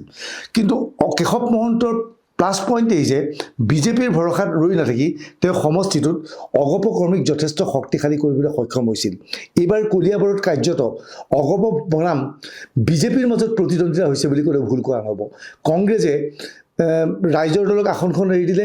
ৰাইজৰ দলে কেশৱ মহন্তৰ ঘনিষ্ঠ কংগ্ৰেছী এজনক টিকেটটো দিলে যাতে তেওঁ কংগ্ৰেছক কোনো ক্ষতি কৰিব নোৱাৰে, কিন্তু যাতে কোনো অগপক ক্ষতি কৰিব নোৱাৰে। কিন্তু কেশৱ মহন্ত আৰু জিতেন গৌড়ৰ মাজত প্ৰতিদ্বন্দ্বিতা হৈছিল। কিন্তু মুখ্যমন্ত্ৰী হিমন্ত বিশ্ব শৰ্মাৰ পূৰ্ণ সহযোগিতাৰ বাবে কলিয়াবৰৰ পৰা আকৌ বিজয়ী হৈছে অসম গণ পৰিষদৰ কেশৱ মহন্ত। ব্ৰহ্মপুৰত ৰাজেন গোহাঁয়ে নিৰ্বাচন খেলিব লাগে বাবে খেলিছে। তাত যথেষ্ট 60,000 মুছলমান ভোট আছে। সেই মুছলমান ভোটৰ এটা ভোটো জাতীয় পৰিষদৰ প্ৰাৰ্থী হিচাপে ৰাজেন গোহাঁই পোৱাৰ সম্ভাৱনা কম, কিয়নো তেওঁ মুছলমান বিৰোধী নেতা বুলি পূৰ্বে পৰিচিত আছিল। গতিকে এই সমষ্টিৰ ওপৰত বিশেষ আলোচনা কৰাৰ প্ৰয়োজন নহয়। বিনাকান্দিত জাতীয় পৰিষদৰ কংগ্ৰেছে আসনখন এৰি দি ভুল কৰিলে। এই সমষ্টিটোৰ পৰা বদৰুদ্দিন আজমলে ভাল ভোটত বিজয়ী হ'ল। হোজাইত বিজেপি জিকিছে। লামডিঙত প্ৰাৰম্ভিক অৱস্থাত বিজেপিৰ বিৰুদ্ধে মতবিৰোধ আছিল যদিও বিকল্প নাই বাবে বিজেপিক বঙালী ভোটাৰে জিকাই দিছে। গোলাঘাটত অপ্ৰতিৰোধ অৱস্থাত আছে আমাৰ অজন্তা নেওগ। দেৰগাঁৱত খুব ভাল প্ৰাৰ্থী বিজেপিয়ে দিলে মৃদুল দত্ত, প্ৰাক্তন অধ্যাপক। মৃদুল দত্তৰ বিৰুদ্ধে কোনো বিৰোধিতা নাই। অগপই তেওঁক পূৰ্ণ সহযোগিতা কৰিছে। অগপৰ যিকেইজন প্ৰাৰ্থী আছিল তেওঁলোকেও আচলতে মৃদুল দত্তক সহায় কৰাৰ তথ্য পোৱা গৈছে। খুমটাইত কোনো বাধা দিব পৰা নাই বিজেপিৰ প্ৰাৰ্থী মৃণাল শইকীয়াক। অনুৰূপ ধৰণৰ ঘটনা সংঘটিত হৈছে বোকাখাটত। বোকাখাটৰ আসনখন কিয় কংগ্ৰেছে ৰাইজৰ দলক এৰি দিলে বুজি নাপালোঁ। ৰাইজৰ দলে তাত তেওঁলোকে প্ৰাৰ্থী বিচাৰি নাপায়। শেষত কংগ্ৰেছৰ এজন দুৰ্বল প্ৰাৰ্থীক নিশাৰ ভিতৰতে ৰাইজৰ দলত যোগদান কৰাই তেওঁক অতুল বৰাৰ বিৰুদ্ধে থিয় কৰালে। আচলতে ৰাইজৰ দলে অতুল বৰা আৰু কেশৱ মহন্তৰ সৈতে বুজাবুজি কৰি এই দুটা সমষ্টিত দুৰ্বল প্ৰাৰ্থী থিয় কৰাইছে নেকি বুলি আমি সন্দেহ কৰি ইতিমধ্যে প্ৰতিবেদন দিছিলোঁ। বোকাখাটত কোনো হৰুৱাব পৰা নাই অসম গণ পৰিষদৰ অতুল বৰাক। সৰুপথাৰত বিনা কোনো ধৰণৰ বাধাহীনভাৱে জিকি গৈছে বিজেপিৰ আচলতে বিশ্বজিৎ ফুকন। গতিকে এই পৰ্যন্ত আমি যদি কাজিৰঙালৈকে যাওঁ তেনেহ'লে আমাৰ এক্সিট পোল অনুসৰি ৮৮খন আসনৰ ভিতৰত অগপ বিজেপিৰ মিত্ৰদলে ৫৪খন আসন লাভ কৰিছে। কংগ্ৰেছৰ মিত্ৰজোঁট ১৮খন আসনত সীমাবদ্ধ আছে। BPF 10খন, UPPL 1খন আৰু অন্যান্য 5খন আসন লাভ কৰিবলৈ সক্ষম হৈছে। এইবাৰ আমি কথা পাতিম আন এক গুৰুত্বপূৰ্ণ সমষ্টি শোণিতপুৰৰ ওপৰত। শোণিতপুৰত মুঠ লোকসভা সমষ্টিত মুঠ 9খন বিধানসভা সমষ্টি আছে। ঢেকীয়াজুলি, বৰচলা, তেজপুৰ, ৰঙাপাৰা, নলদুৱাৰ, বিশ্বনাথ, বিহালী, গহপুৰ আৰু বিহপুৰীয়া। বহুতে ক'ব বিচাৰে যে ঢেকীয়াজুলিত বোলে প্ৰতিদ্বন্দ্বিতা হৈছে। আচলতে কোনো প্ৰতিদ্বন্দ্বিতাই হোৱা নাই। ঢেকীয়াজুলি বিজেপি প্ৰাৰ্থী অশোক সিংহলে লাগি আছে সৰ্বাধিক ব্যৱধানত তেওঁ যাতে জিকে। সেই সমষ্টিটোত বিজেপিয়ে তেওঁলোকৰ পূৰ্বৰ নেতা জিলা সভাপতি বিজেপিৰ সভাপতি বাটা চোৰাং তেওঁক কংগ্ৰেছে টিকট দিছে। বাটা চোৰাঙক কোনো ভোট দিয়া নাই। কিন্তু তাত এটাই বেয়া খবৰ যে অশোক সিংহলৰ সমষ্টিটোত এজন বড়ো প্ৰাৰ্থী থিয় হৈছে যাক BPFে ফাইনেন্সিয়েলি সহায় কৰিছে বুলি সিংহলৰ ঘনিষ্ঠ মানুহে কয়। অসম মন্ত্ৰীসভাৰ এজন সদস্যইও এই ক্ষেত্ৰত গুৰুত্বপূৰ্ণ ভূমিকা লৈছে বুলি অভিযোগ উত্থাপন হৈছে।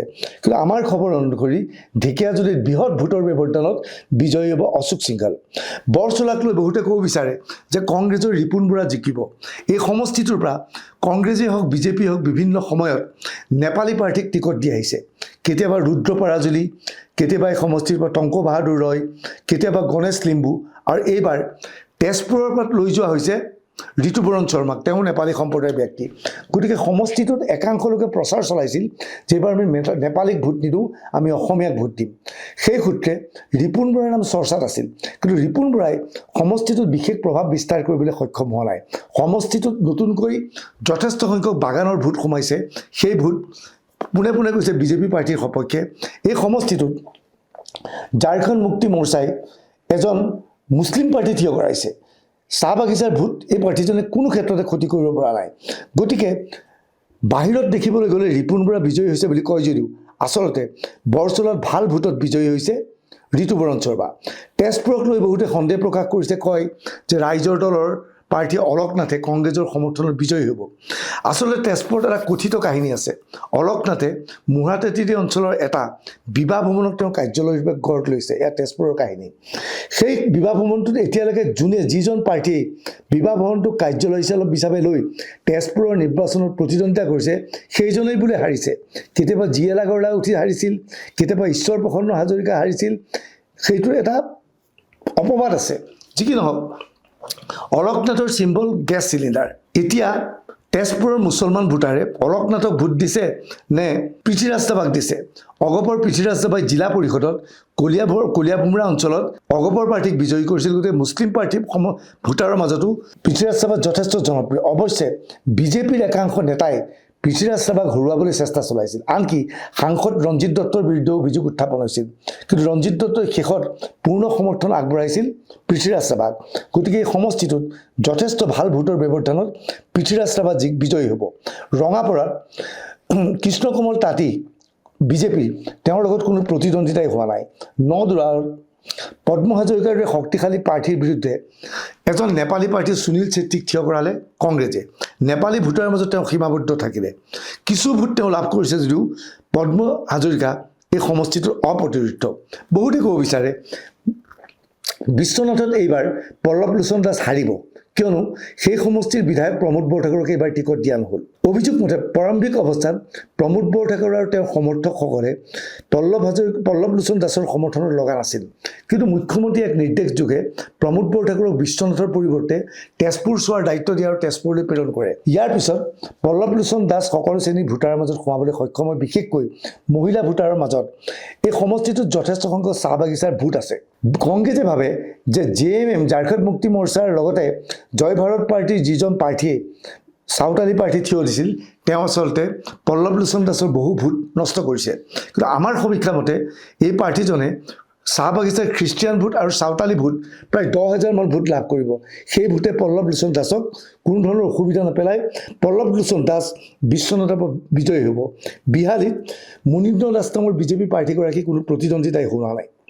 গহপুৰত কোনো ধৰণৰ প্ৰতিদ্বন্দ্বিতাবিহীনভাৱে উৎপল বৰা জিকি গৈছে। বিপুৰীয়াত কি হ'ব? বিপুৰীয়াত বিজেপিয়ে কংগ্ৰেছৰ প্ৰাক্তন সভাপতি ভূপেন বৰাক এইবাৰ টিকট দিছে। বহুতে ক'ব বিচাৰে ভূপেন বৰা হাৰিব, কিন্তু ভূপেন বৰা এইবাৰ এই সমষ্টিটোৰ পৰা জিকিব, কিয়নো ভূপেন বৰাই যথেষ্ট সংখ্যক বিজেপিৰ ভোট পোৱাৰ লগতে মহিলাৰ এক পক্ষভাৱে ভোট লাভ কৰিছে ভূপেন বৰাই। সমষ্টিবাসীয়ে ভূপেন বৰাক ভোট দিয়া নাই, বৰঞ্চ সমষ্টিবাসীয়ে ভোট দিছে হিমন্ত বিশ্ব শৰ্মাক। সেই সূত্ৰে এই সমষ্টিটোৰ পৰা ভূপেন বৰা বিজয়ী হোৱাটো নিশ্চিত। গতিকে শোণিতপুৰ পৰ্যন্ত আমাৰ যি এক্সিট পোল 126টা সমষ্টিৰ ভিতৰত 97টা, তাত অগপৰ বিজেপিয়ে মিলি 63টা, কংগ্ৰেছৰ মিত্ৰজোঁটে 18টা, BPF-এ 10টা, UPPL-এ 1টা আৰু আদাৰ্ছে 5খন আসন পোৱাটো নিশ্চিত হৈছে। এয়া হৈছে শোণিতপুৰ পৰ্যন্ত আমাৰ এক্সিট পোল। এতিয়া প্ৰশ্ন হৈছে লখিমপুৰত কি হ'ব? লখিমপুৰ বিধানসভা সমষ্টিৰ অধীনস্থ 9টা বিধানসভা সমষ্টিত কি হ'ব, তাৰ ওপৰত আমাৰ এক বিশেষ প্ৰতিবেদন। লখিমপুৰ লোকসভা সমষ্টিৰ অধীনস্থ বিধানসভাৰ সমষ্টিকেইটাক লৈ এইকেইদিন ব্যাপক হাৰত চৰ্চা চলিছে। ৰঙানদীত কংগ্ৰেছে থিয় কৰাইছে জয়ন্ত খাউণ্ডক। জয়ন্ত খাউণ্ড পূৰ্বে অগপৰ কেন্দ্ৰীয় সমিতিৰ সদস্য আছিল। জয়ন্ত খাউণ্ডে ইয়াৰ পূৰ্বে নাওবৈচাৰ পৰা অগপৰ প্ৰাৰ্থীৰ ৰূপে প্ৰতিদ্বন্দ্বিতা কৰিছিল। অৱশ্যে যোৱাবাৰ ভৰত নৰহৰ ওচৰত পৰাস্ত হৈছিল জয়ন্ত খাউণ্ড।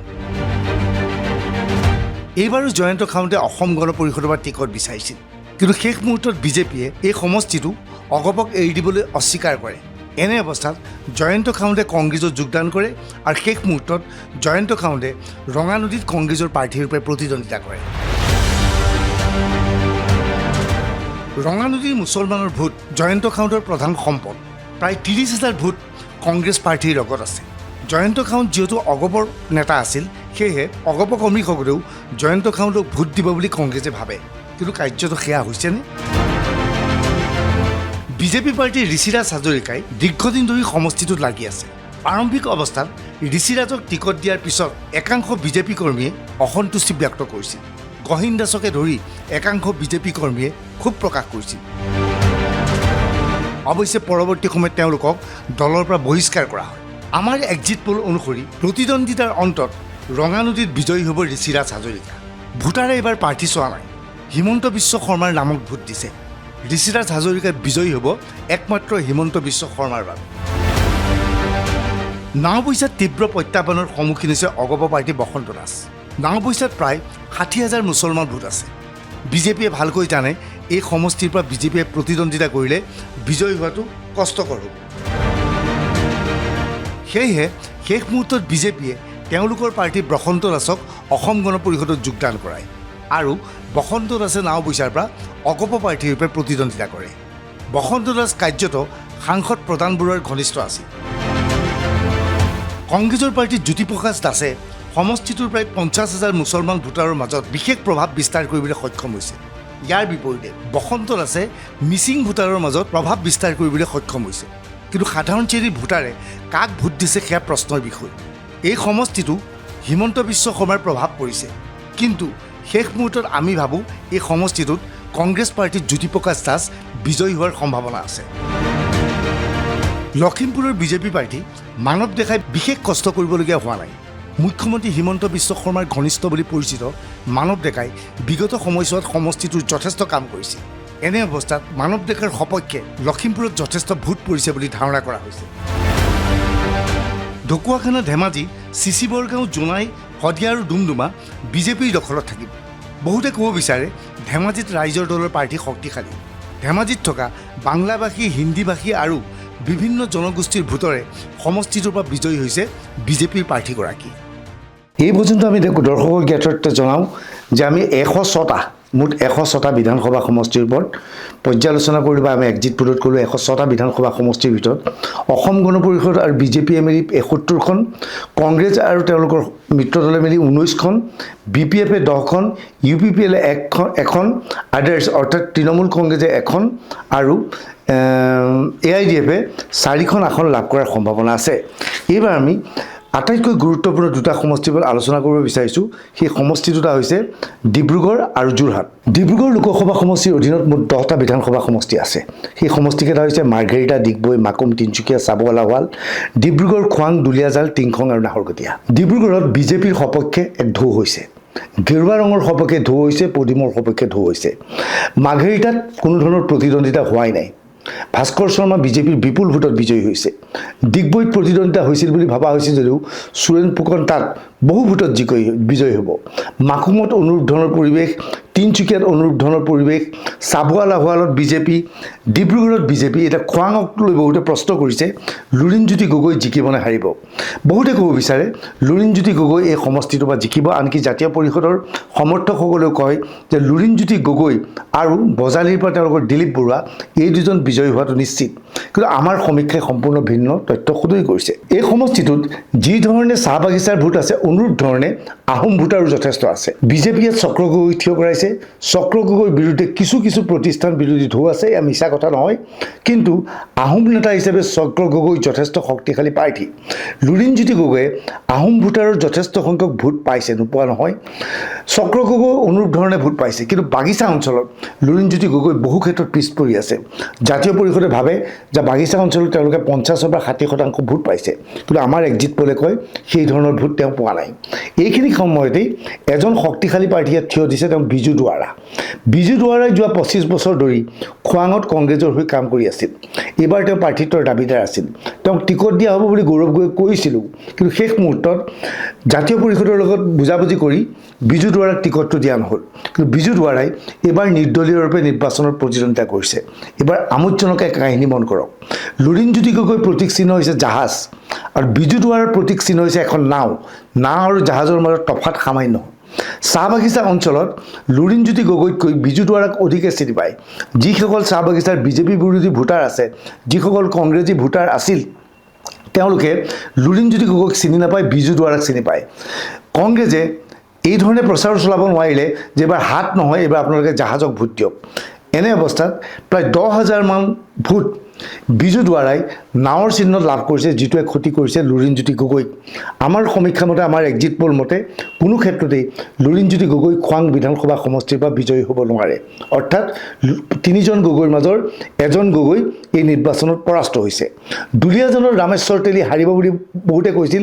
অসমীয়াৰ ভোট ধ্ৰুৱজ্যোতি গগৈ কংগ্ৰেছৰ প্ৰাৰ্থীজনে পাব বুলি আহিছিল, কিন্তু সমষ্টিটোৰ জনগাঁথনিয়ে এই কথা নকয়। বাস্তৱ সত্যটো হ'ল শেহতীয়া বিজেপিৰ বিধায়ক তেৰছ গোৱালাই সমষ্টিটোত সকলো শ্ৰেণীৰ লোকৰ মাজত অপ্ৰিয় হৈ পৰিছিল। তেওঁ যথেষ্ট ক্ষতি কৰিছে, যাৰ বাবে ৰামেশ্বৰ তেলী তীব্ৰ প্ৰত্যাহ্বানৰ সন্মুখীন হৈছে যদিও তেলী এই সমষ্টিটোৰ পৰা জিকি আহিব। টিংখঙত বিমল বৰাক কোনো বাধা দিব পৰা নাই। নাহৰকটীয়াত বিপুল ভোটৰ ব্যৱধানত তৰংগ গগৈ জিকি আহিব। অৰ্থাৎ ডিব্ৰুগড়ৰ 10খন আসনৰ ভিতৰতেই 10খন আসন বিজেপিয়ে লাভ কৰিব। গতিকে এই পৰ্যন্ত আমাৰ সমীক্ষা অনুসৰি 126টা 116টা সমষ্টিৰ সমীক্ষা চলালোঁ। বিজেপিৰ মিত্ৰগোটে 81খন, কংগ্ৰেছৰ মিত্ৰগোটে 19খন, BPF-এ 10খন, UPPL-এ 1খন আৰু অন্যান্য 5খন আসন লাভ কৰিবলৈ সক্ষম হ'ব। আমি শেষত আটাইতকৈ গুৰুত্বপূৰ্ণ যোৰহাট লোকসভা সমষ্টিৰ মুঠ 10টা সমষ্টিৰ ওপৰত আলোচনা কৰিব বিচাৰিছোঁ। সোণাৰীত এইবাৰ বিজেপিৰ প্ৰাৰ্থী ধৰ্মেশ্বৰ কোঁৱৰ প্ৰত্যাহ্বানৰ সন্মুখীন হৈছে।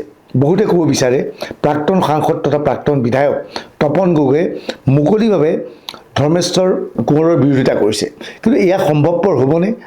ইয়াত কংগ্ৰেছৰ যিগৰাকী প্ৰাৰ্থী উৎপল গগৈ তেওঁ যথেষ্ট ভাল ইমেজৰ ব্যক্তি। হিন্দু ভোটাৰ অসমীয়া ভোটাৰৰ মাজত উৎপলে যথেষ্ট প্ৰভাৱ বিস্তাৰ কৰিছে, যদিও সমানেই টক্কৰ দিছে ধৰ্মেশ্বৰ কোঁৱৰে, কিন্তু বাগিচাৰ ভোটৰ ক্ষেত্ৰত উৎপল পিছ পৰি আছে, যাৰ পৰিণতিত ধৰ্মেশ্বৰ কোঁৱৰ আগুৱাই গৈছে। চাহ বাগিচাৰ ভোটৰ বাবেই উজনি অসমত বিজেপিৰ উত্থান হৈছে বুলি ক'লেও ভুল কোৱা নহ'ব। অনুৰূপ ধৰণে বাওঁমৰাত সুৰুজ দিহিঙীয়া প্ৰত্যাহ্বানৰ সন্মুখীন হৈছে বুলি কোৱা হৈছে। প্ৰাক্তন বিধায়ক তথা ৰাজ্যসভাৰ সাংসদ যোগেন মোহনৰ পৰিয়ালে আচলতে সুৰুজ দিহিঙীয়াৰ বিৰোধিতা কৰিছে বুলি কোৱা হৈছে। এই সমষ্টিটোত যথেষ্ট সংখ্যক বাইলুং সম্প্ৰদায়ৰ লোক আছিল। এই বাইলুং সম্প্ৰদায়ৰ আহোমসকলৰ ভোট সুৰুজ দিহিঙীয়াই পোৱা নাই বুলি কোৱা হৈছে, বৰঞ্চ কংগ্ৰেছৰ প্ৰাৰ্থীগৰাকীয়ে পাইছে বুলি কৈছে মোহন উপাধিধাৰী প্ৰাৰ্থীগৰাকী।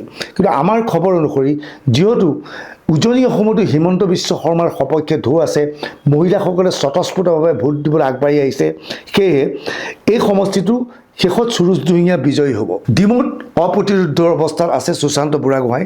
শিৱসাগৰত কি হ'ব? শিৱসাগৰত তিনি গগৈৰ মাজত দ্বিতীয়গৰাকী গগৈ অখিল গগৈ পৰাস্ত হ'ব নেকি? আমাৰ খবৰ অনুসৰি অখিল গগৈ এইবাৰ পৰাস্ত হ'ব। অখিল গগৈক এইবাৰ জনতাই ভোট দিব বিচৰা নাই। সমষ্টিটোৰ উন্নয়ন বিচাৰিছে জনতাই। অখিল গগৈ কাম কাজত অসন্তুষ্ট সমষ্টিবাসী। অৱশ্যে মুছলিম ভোটাৰৰ ভোট অখিল গগৈ কিছু সংখ্যক পাইছে। সমষ্টিটোত প্ৰদীপ হাজৰিকাই থিয় দিছিল, আৰু প্ৰদীপ হাজৰিকাই থিয় দিয়াৰ ফলত সাধাৰণতে অগপই বিজেপি প্ৰাৰ্থীক ভোট নিদিয়া অগপৰ ভোট কংগ্ৰেছলৈ যায় বা বিৰোধীলৈ যায়। এইবাৰ অগপই তেওঁলোকৰ ভোট বিভাজিত কৰাৰ পৰিৱৰ্তে প্ৰদীপ হাজৰিকাক ভোটদান কৰিছে। অগপৰ ভোট যি ধৰণে অখিল গগৈয়ে পাম বুলি ভাবিছে সেয়া পোৱা নাই। অখিল গগৈয়ে ভাবে যে তেওঁ অগপৰ যথেষ্ট সংখ্যক ভোট পাইছে। চহৰ অঞ্চলৰ যথেষ্ট সংখ্যক ভোট কুশল দুৱৰীয়ে পাইছে। কুশল দুৱৰীৰ চৰিত্ৰ হনন কৰিবলৈ অখিল গগৈ আৰু কংগ্ৰেছৰ লিফলেট কাকতখনে আপ্ৰাণ চেষ্টা চলাইছিল, কিন্তু পাহৰি গ'লে নহ'ব, কুশল দুৱৰী ইয়াৰ পূৰ্বেও দুবাৰকৈ বিধায়ক হৈছিল। তেতিয়াও তেওঁৰ বিৰুদ্ধে এনেধৰণৰ অভিযোগ উত্থাপন হৈছিল। কুশল দুৱৰী এটা সময়ত চালফা সদস্য আছিল, কিন্তু এতিয়া কুশল দুৱৰীয়ে কি কৰি আছে সেয়াই প্ৰশ্নৰ বিষয়। যোৱা দুটা দশক ধৰি কুশল দুৱৰী জনতাৰ কাষ চাপিবলৈ সক্ষম হৈছে। কুশল দুৱৰীৰ ৰণনীতিৰ ফলত এইবাৰ হাহাকাৰ সন্মুখীন হৈছে অখিল গগৈ। পৰিৱেশ পৰিস্থিতি এনেকুৱা হৈছে, ভোটদান হৈ যোৱাৰ পিছতো কালিৰ দিনটোত অখিল গগৈয়ে মুখ্যমন্ত্ৰীলৈ এখন পত্ৰ লিখি কুশল দুৱৰীয়ে কি কি অপৰাধ কৰিছিল তাৰ তালিকা দাখিল কৰিছে।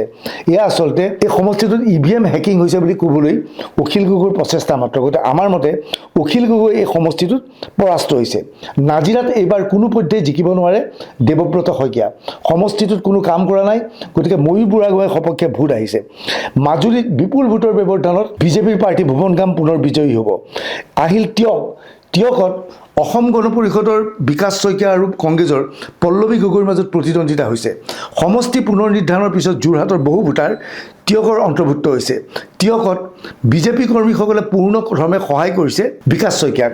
অৱশ্যে যোৰহাট জিলাৰ বিজেপিৰ শীৰ্ষ নেতৃত্বৰ মাজৰে এজন দুজনে বিকাশ শইকীয়া অথবা যোৰহাটত হিতেন্দ্ৰনাথ গোস্বামীক ক্ষতিগ্ৰস্ত কৰিবলৈ চেষ্টা চলাইছে যদিও তেওঁলোকৰ কথা কোনেও ভবা নাই। আমাৰ খবৰ অনুসৰি টিয়ক সমষ্টিৰ পৰা অসম গণ পৰিষদৰ বিকাশ শইকীয়া বিজয়ী হ'ব। বিকাশ শইকীয়াই একমাত্ৰ হিমন্ত বিশ্ব শৰ্মাৰ বাবে ভোট লাভ কৰিবলৈ সক্ষম হৈছে। এতিয়া প্ৰশ্ন হৈছে মৰিয়নিত কি হ'ব? মৰিয়নিত সকলোৱে ক'ব বিচাৰে, বহুতে ক'ব বিচাৰে সামাজিক মাধ্যমত যে জ্ঞানশ্ৰী বৰা বিজয়ী হ'ব। মই সিদ্ধান্ত লৈছিলোঁ ৰাজনৈতিক সমীক্ষক হিচাপে, যদিহে জ্ঞানশ্ৰী বৰা এইবাৰ বিজয়ী হয়, অহাবাৰ আমাৰ সত্যৰো 2-3গৰাকী ইউটিউবাৰক নিজ নিজ সমষ্টিত পঠিয়াই নিৰ্বাচনত থিয় কৰাম। ইউটিউবাৰ হৈ যদি ইউটিউবাৰকৈ ভিডিঅ' দিয়েই যদি এগৰাকী প্ৰাৰ্থী বিজয়ী হ'ব পাৰে, তাতকৈ ৰহস্যজনক ঘটনা একো হ'ব নোৱাৰে। জ্ঞানশ্ৰী বৰাই ৰূপজ্যোতিক কোনো ক্ষতি কৰিব পৰা নাই। জ্ঞানশ্ৰী বৰা সামাজিক মাধ্যমত বিজয়ী হৈছে, কিন্তু ফিল্ডত খুব বেয়াকৈ আচলতে জ্ঞানশ্ৰী বৰা হাৰিছে। তিতাবৰত অভূতপূৰ্ব ঘটনা সংঘটিত হ'ল। গৌৰৱ গগৈয়ে এবাৰ ভাস্কৰ বৰাক টিকট নিদি এজন চাহ জনগোষ্ঠীৰ প্ৰাৰ্থীক থিয় কৰালে। বিজেপিয়ে ধীৰাজ গোৱালাক চাহ জনগোষ্ঠীৰ প্ৰাৰ্থীক থিয় কৰাৰ বাবেই গৌৰৱ গগৈয়ে এজন চাহ জনগোষ্ঠীৰ প্ৰাৰ্থীক থিয় কৰালে। লগে লগে ভাস্কৰ বৰাই প্ৰতিদ্বন্দ্বিতা কৰিলে নিৰ্দলীয় ৰূপত। তিতাবৰৰ খবৰ অনুসৰি যথেষ্ট সংখ্যক অসমীয়াৰ ভোট এইবাৰ লাভ কৰিছে ভাস্কৰ বৰাই। এই সূত্ৰে ধীৰাজ গোৱালা তিতাবৰৰ পৰা বিজয়ী হোৱাটো নিশ্চিত। আমি শেষত কথা পাতিব বিচাৰোঁ তিনি গগৈৰ মাজৰে শেষৰজন গগৈ গৌৰৱ গগৈ। প্ৰশ্ন হৈছে গৌৰৱ গগৈক এইবাৰ কিয় ভোট দিব যোৰহাটবাসীয়ে? যোৰহাটবাসীয়ে ভালকৈ জানে যে গৌৰৱ গগৈ বিজয়ী হ'লেও এইবাৰ চৰকাৰ গঠন হ'ব বিজেপিৰ চৰকাৰ গঠন হ'ব বুলি কংগ্ৰেছৰ সমৰ্থক আৰু একাংশ মুছলমানৰ বাবে সকলো নিশ্চিত আছিল। যোৰহাটবাসীয়ে জানে গৌৰৱ গগৈক বিজয়ী কৰি নিলেও গৌৰৱ গগৈ বিধানসভাৰ মজিয়াত বিৰোধীৰ আসনত বহি নাথাকিব, তেওঁ এই আসনখন এৰি লোকসভাত প্ৰতিদ্বন্দ্বিতা কৰিব। প্ৰদ্যুৎ বৰদলৈ কংগ্ৰেছ ত্যাগ কৰি বিজেপিলৈ অহাৰ লগে লগে লোকসভাৰ আসনখন এৰি দিছিল, কিন্তু গৌৰৱ গগৈ যোৰহাট বিধানসভাৰ নিৰ্বাচনত প্ৰতিদ্বন্দ্বিতা কৰাৰ সময়ত লোকসভাৰ আসনখনৰ পৰা প্ৰতিদ্বন্দ্বিতা কৰা নাছিল। তেওঁ ভাবিছিল যদিহে চৰকাৰ গঠন কৰিব নোৱাৰে তেওঁ পুনৰ লোকসভালৈ গৈ দিল্লীত থাকিব। কাৰ্যত যোৰহাটৰ ভোটাৰে এইবাৰ গৌৰৱ গগৈক অগ্ৰাহ্য কৰিছে। গৌৰৱ গগৈৰ বিৰুদ্ধে পাকিস্তানী ইছ্যুৱে যথেষ্ট প্ৰভাৱ বিস্তাৰ কৰিছে। গৌৰৱ গগৈৰ পত্নী বিদেশী, সন্তান বিদেশী ইছ্যুটোৱে সচেতন ভোটাৰৰ মাজত প্ৰভাৱ বিস্তাৰ কৰিছে। যোৱাবাৰ ফ্লাইঅভাৰৰ ইছ্যুটোক লৈ যোৰহাট টাউনৰ ব্যৱসায়িক মহলৰ ভোট লাভ কৰিবলৈ সক্ষম হৈছিল গৌৰৱ গগৈ। এইবাৰ ব্যৱসায়িক মহলে উন্নয়নৰ স্বাৰ্থত হিতেন্দ্ৰ নাথ গোস্বামীক ভোট দিছে। হোলোঙা গাঁও অঞ্চলত পঞ্চায়তত গৌৰৱ গগৈয়ে যথেষ্ট ভোট পাইছে যদিও আন পঞ্চায়তত গৌৰৱ গগৈ পিছ পৰি আছে।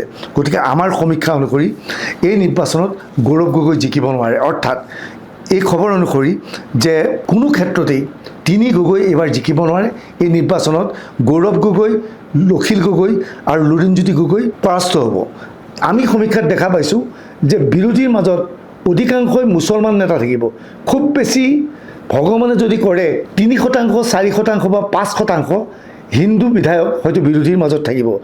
126টা সমষ্টিৰ আমাৰ সমীক্ষা অনুসৰি বিজেপি আৰু অগপই মিলি অকলে 91খন আসন লাভ কৰিব।